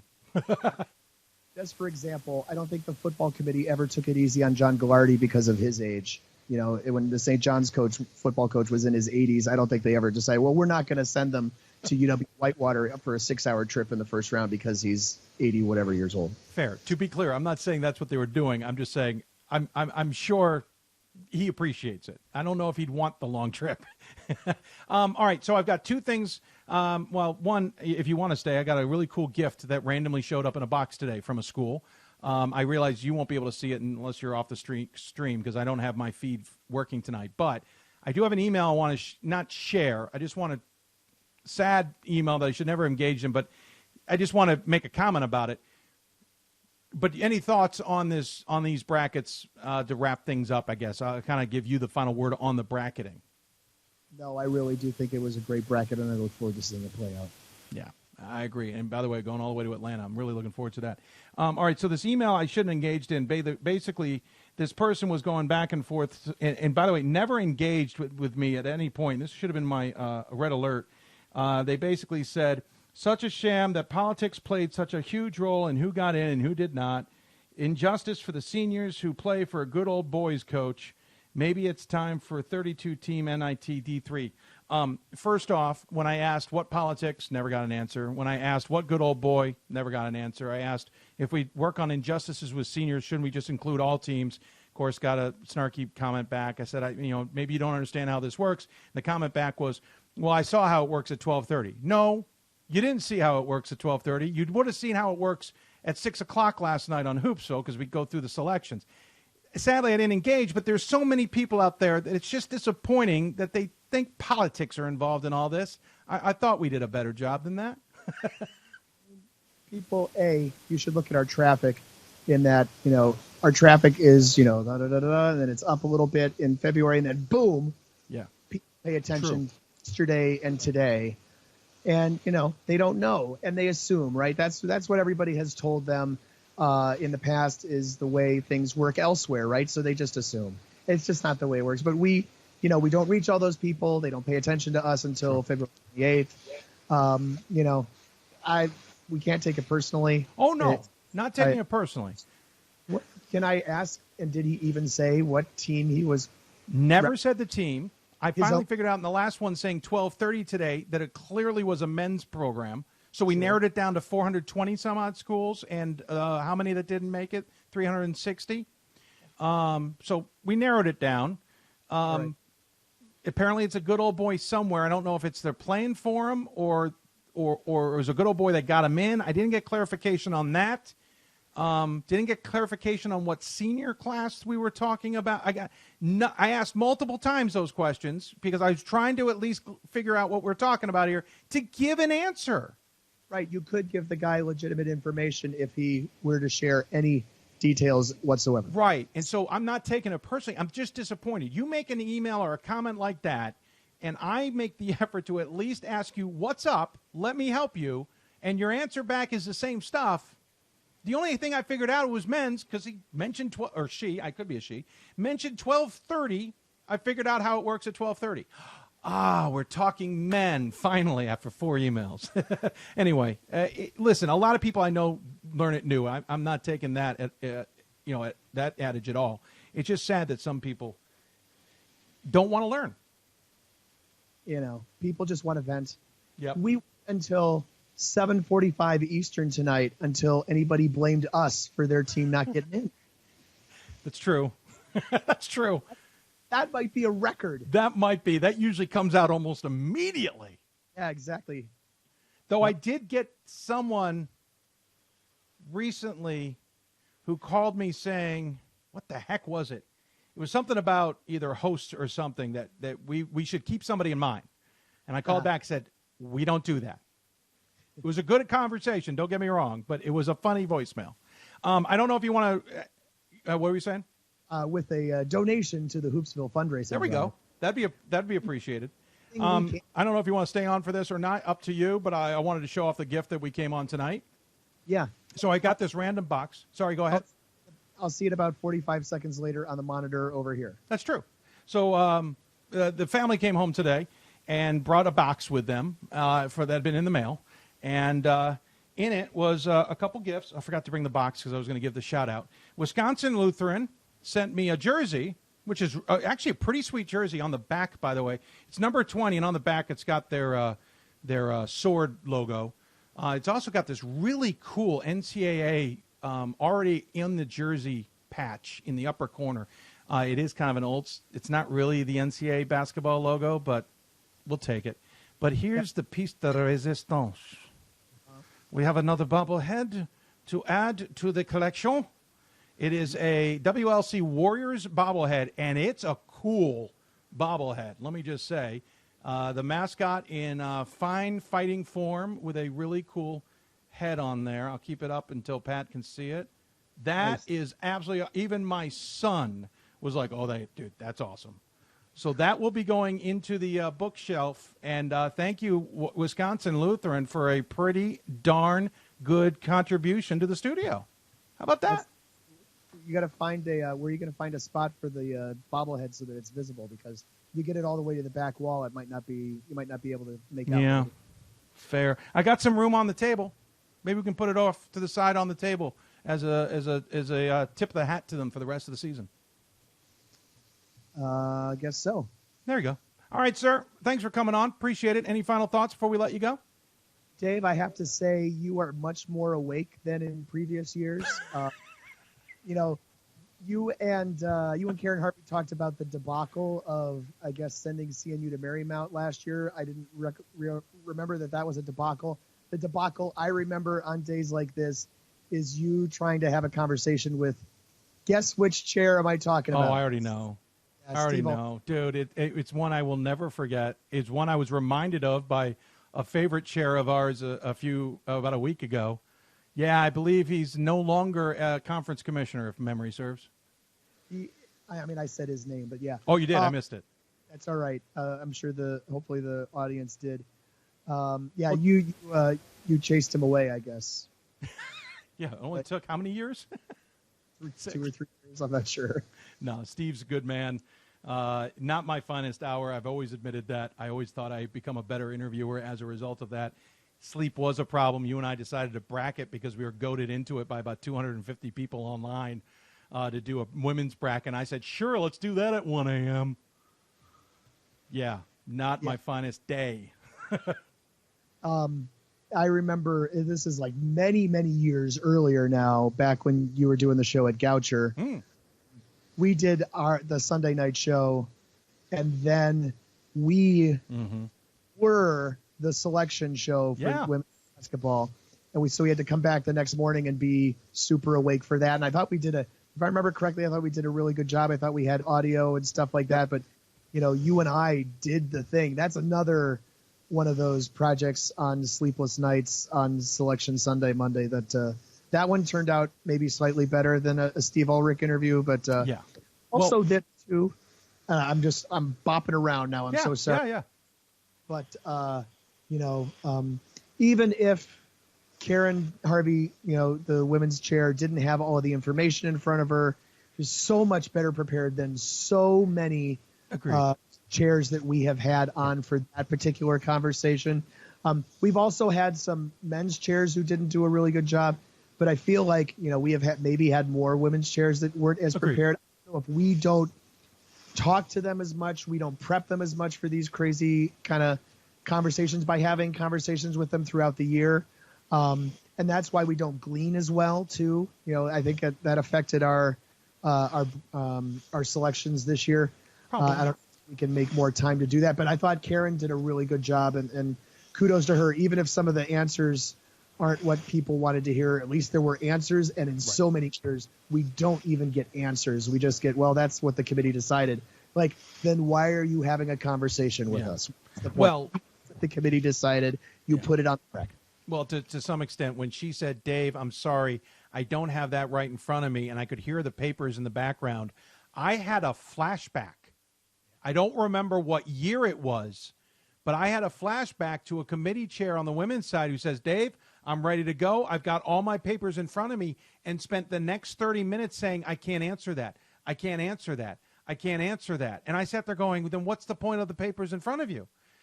Karen and Sam, to their credit, they both answered questions, to be honest, that a couple years ago, no chair would answer, even the good chairs. Right. Absolutely. It's all we can do to keep pressing these questions. This is our job, right? As journalists, as commentators, as show hosts, is to be the watchdog. And sometimes being a watchdog is uncomfortable because we are, if we're not friends with some of these people, we are definitely very close colleagues. We talk with them regularly. We see them at events. We see them year after year. And sometimes it is hard to ask the tough questions, but we have to continue to ask the tough questions. Yeah, agreed. And I think when you go back to the Steve Ulrich interview, I took that maybe a little too far. My brain went sideways. It short-circuited. I lost sense of what I was doing for a good 10 minutes there before I finally regained my senses. But we learned from it too. And what's great about Karen is she's been on this and doing it for a while. Sam has now done it for a couple of years. I know Sam. I've known Sam for years, but I also get to know the men's committee chairs a little bit better. But Karen and I have gotten to know each other. I agree with you, though. I think better relationships will help with other things as well. But agreed. On that note, hold on. What were you saying? I'm looking forward to being able to be at the women's championship game this year. I'm going to be at the Elite Eight on the Friday night in Fort Wayne. I'm going to hop in a car and drive to Columbus, Ohio to see the WBCA All-Star game and the women's championship on that Saturday. So I'm really looking forward to being able to do that. And you saying that reminds me, I'll be on the call once again. I'm so looking forward to it with Brendan Gulick. We will be doing the championship yet again. Hats off to Brendan. Absolutely great. I know he had a couple of miscues. I had a couple of miscues, flat out. Huh? I'm not going to rip on Brendan at all. No, he did a great job. He also did not get a lot of sleep. He had to drive to Indy after a gig. So I know that he was working on fumes, but I thought he did a pretty darn good job. And it was fun to do it with Brendan because he reminded us, Pat, I'll say this because I forgot to say it on air. Brendan and I got together to chat about how to web stream games at Transylvania University 8 years ago. Okay, that's when we had met. We'd known each other, but we hadn't met. He came down during a horrible storm, met with me, learned how to do this. He started doing games for us. You know who was my color commentator on the Friday before Brendan joined me? Is that Joe Davis? No, that would be an even better story. Sorry, your audio dropped. You said? I was hoping for that. Yeah, no. But I like this one. It was Stacy Ledoux now, Corey originally. She's a Transylvania grad. Brian Lane turned to me and goes, hey, I got a great color commentator. She's terrific. You're going to love her. I'm like, okay, great. And I finally gained confidence in her because, as you know, Pat, you get thrown a cold color commentator. You just don't know what to expect. And nothing against students, especially back then. You just didn't know. She did tremendous. Of course, she went on to Brockport. Now she's assistant commissioner at the HCAC. Do I have that right? So, yeah, Brendan, Stacy, and I have this kind of crazy little well, that's not going to sound right. Memory of games, not to mention tornadoes. But it's kind of cool that Brendan and I got to do the bracket shows today as a result. Yeah, a lot of fun. Glad that is in the D3 family. Yeah, and I thought he added a nice little flair to things, too. You could tell he was from Ohio, though. He threw in a couple little Ohio. He couldn't resist. I'm almost glad John Carroll women didn't make it. But it made for nice video, too, when Sherry Harrod got name-checked, right? Good point. Yes, that was awesome. We're watching the team trying to go, Coach, they know you. Yeah, absolutely agree. Hey, thanks for the time. Appreciate it as always. Looking forward to catching up with you down the road, and enjoy the tournament as much as the rest of us do, sir. I know you will. I will. I'll sleep less than many, but I will enjoy it. That's true. Take care, sir. Thanks very much. I'll talk to you soon. All right.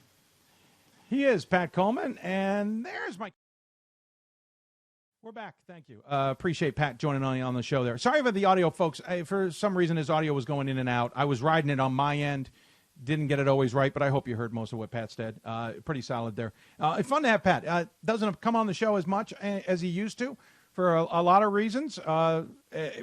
He does so much work behind the scenes. He's very helpful, especially on last night, for example.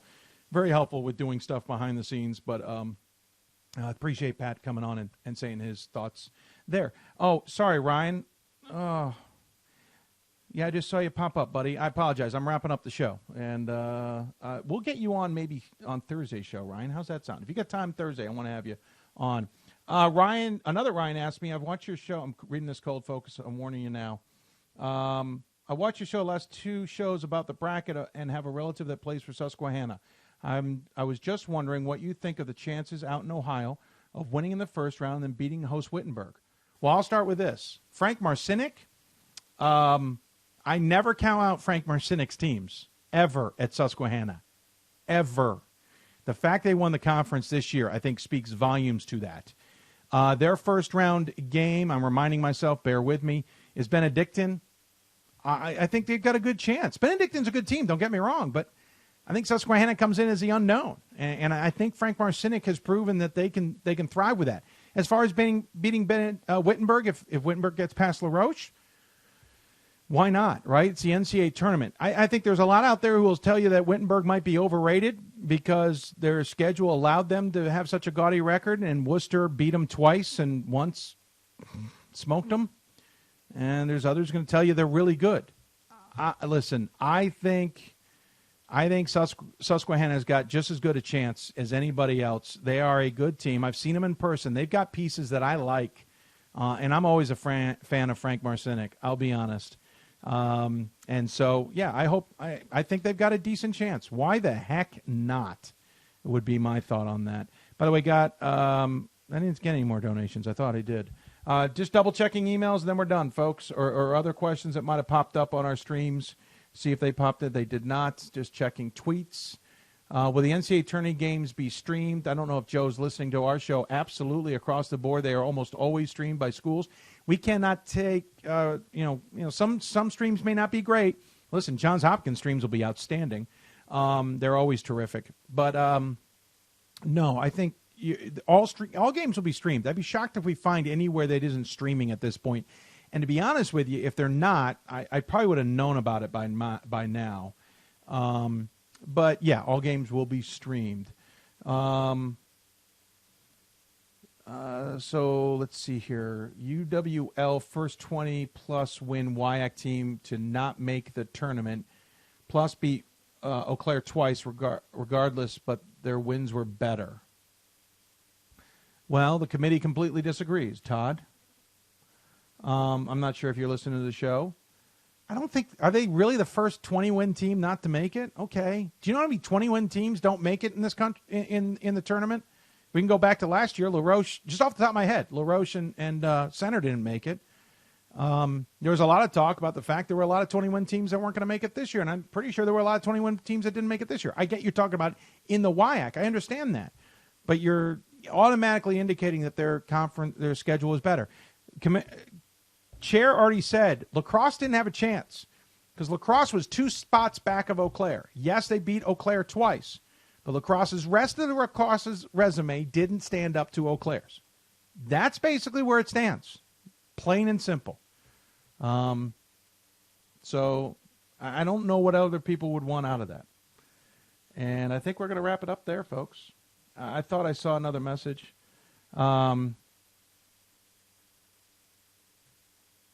I did not. So that's it. We're going to wrap things up. First and foremost, I want to thank those who came on board to help us with these last 2 shows.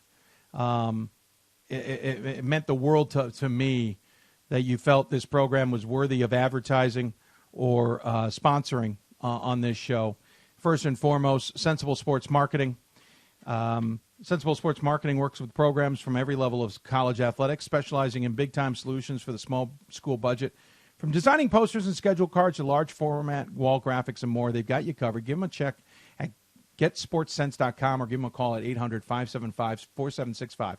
While they weren't the sponsors tonight, I do want to thank our friends at Sport Tours International. As they say, play the world. If you want to get a conference, or if you want to go to Europe or say maybe South America, I think is part of where their tours are going. I'm not sure where everywhere they take people, but they provide an opportunity to put a trip together for your basketball team. On top of that, they put tournaments together, including the D3Hoops.com Classic that we're so proud to be a part of. Our friends at Sport Tours International, please check them out. They also have tournaments in Daytona Beach, I think Puerto Rico. They do D1 tournaments as well, but D3 is certainly something they love doing, and I thank Sport Tours International for helping us out.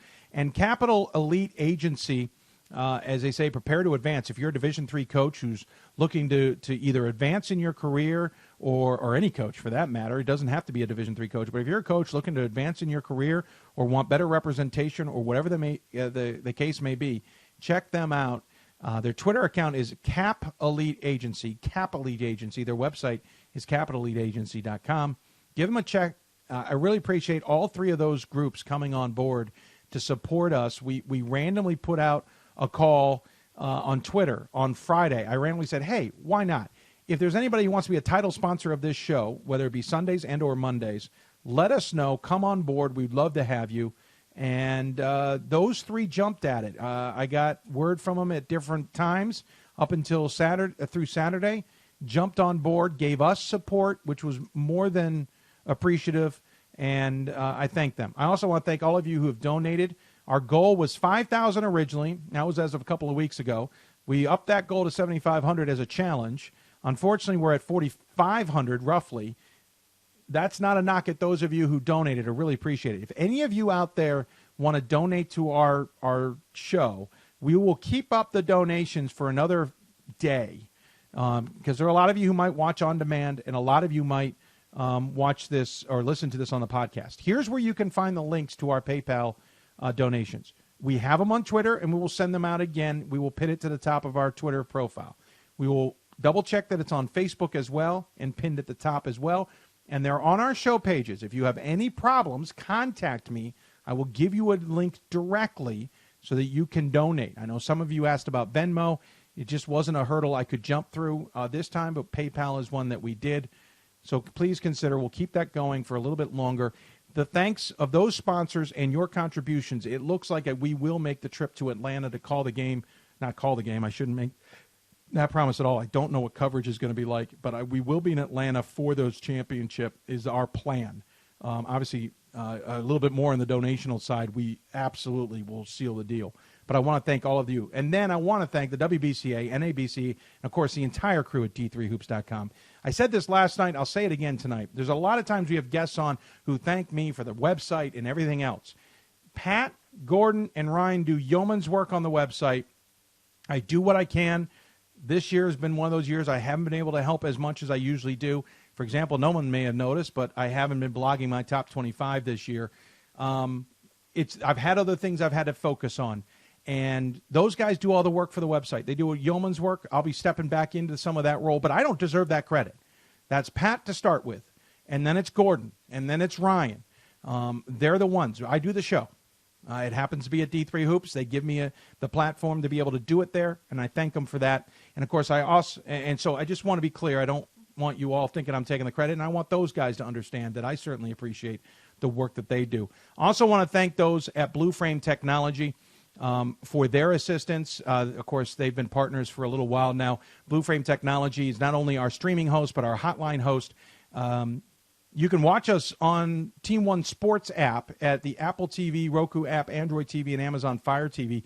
Team1sports.com/Hoopsville is our official home, but you can find Hoopsville on those avenues, and we hope you'll take advantage of that if you ever want to watch us in those ways. And we really want to thank BlueFrame for being kind of stepping up to a larger degree. They came on board and wanted to do something bigger with us, and we appreciate it, and we really are thankful. They have amazing production truck software we have not been able to fully utilize. I'm hoping for the postseason we at least figure out some of the gremlins that we have in this own studio to get that to work. There's a cool advertising side of that. And on top of that, they've got their streaming platform. So if you want to check them out, go to blueframetech.com. That's blueframetech.com. They will be there. And tell them you heard about it here on the show. They don't just do sports athletics. If you're not into sports athletics, or you don't have an athletics website, or you don't have a company like a school that you do things with, you got your own, they got stuff too. But go to blueframetech.com, production truck software or streaming, and we appreciate it. So that'll do it. I want to thank Sam Atkinson for coming on the show, and Karen Harvey for coming on the show and giving us answers. Even if you didn't like those answers, I appreciate them doing so nonetheless. We are on 30 minutes past when I said I'd get off the air. I'm done. 4 shows, including the NCAA bracket shows, which I want to thank those at the NCAA for doing, and I do out of my love for Division III. I'm done. I'm going off the air. We'll be back on the air Thursday, 7 o'clock Eastern time. We're already compiling our list of those who will be that we'll be having on the show. We can't wait. Thursday, 7 o'clock Eastern time. The donations will be wrapped up by then. Maybe we'll have made a decision, but for Atlanta by then as well. That'll do it. If you want to talk Division III basketball, you've got to listen to Hoopsville. You've got to watch Hoopsville. You got to learn about Division III, and we will teach it to you here. Thanks for tuning in, everybody. Thanks for enjoying this fun time of season with us here on the show. Our numbers were spectacular, and I really thank you all for doing that. Good night, everybody.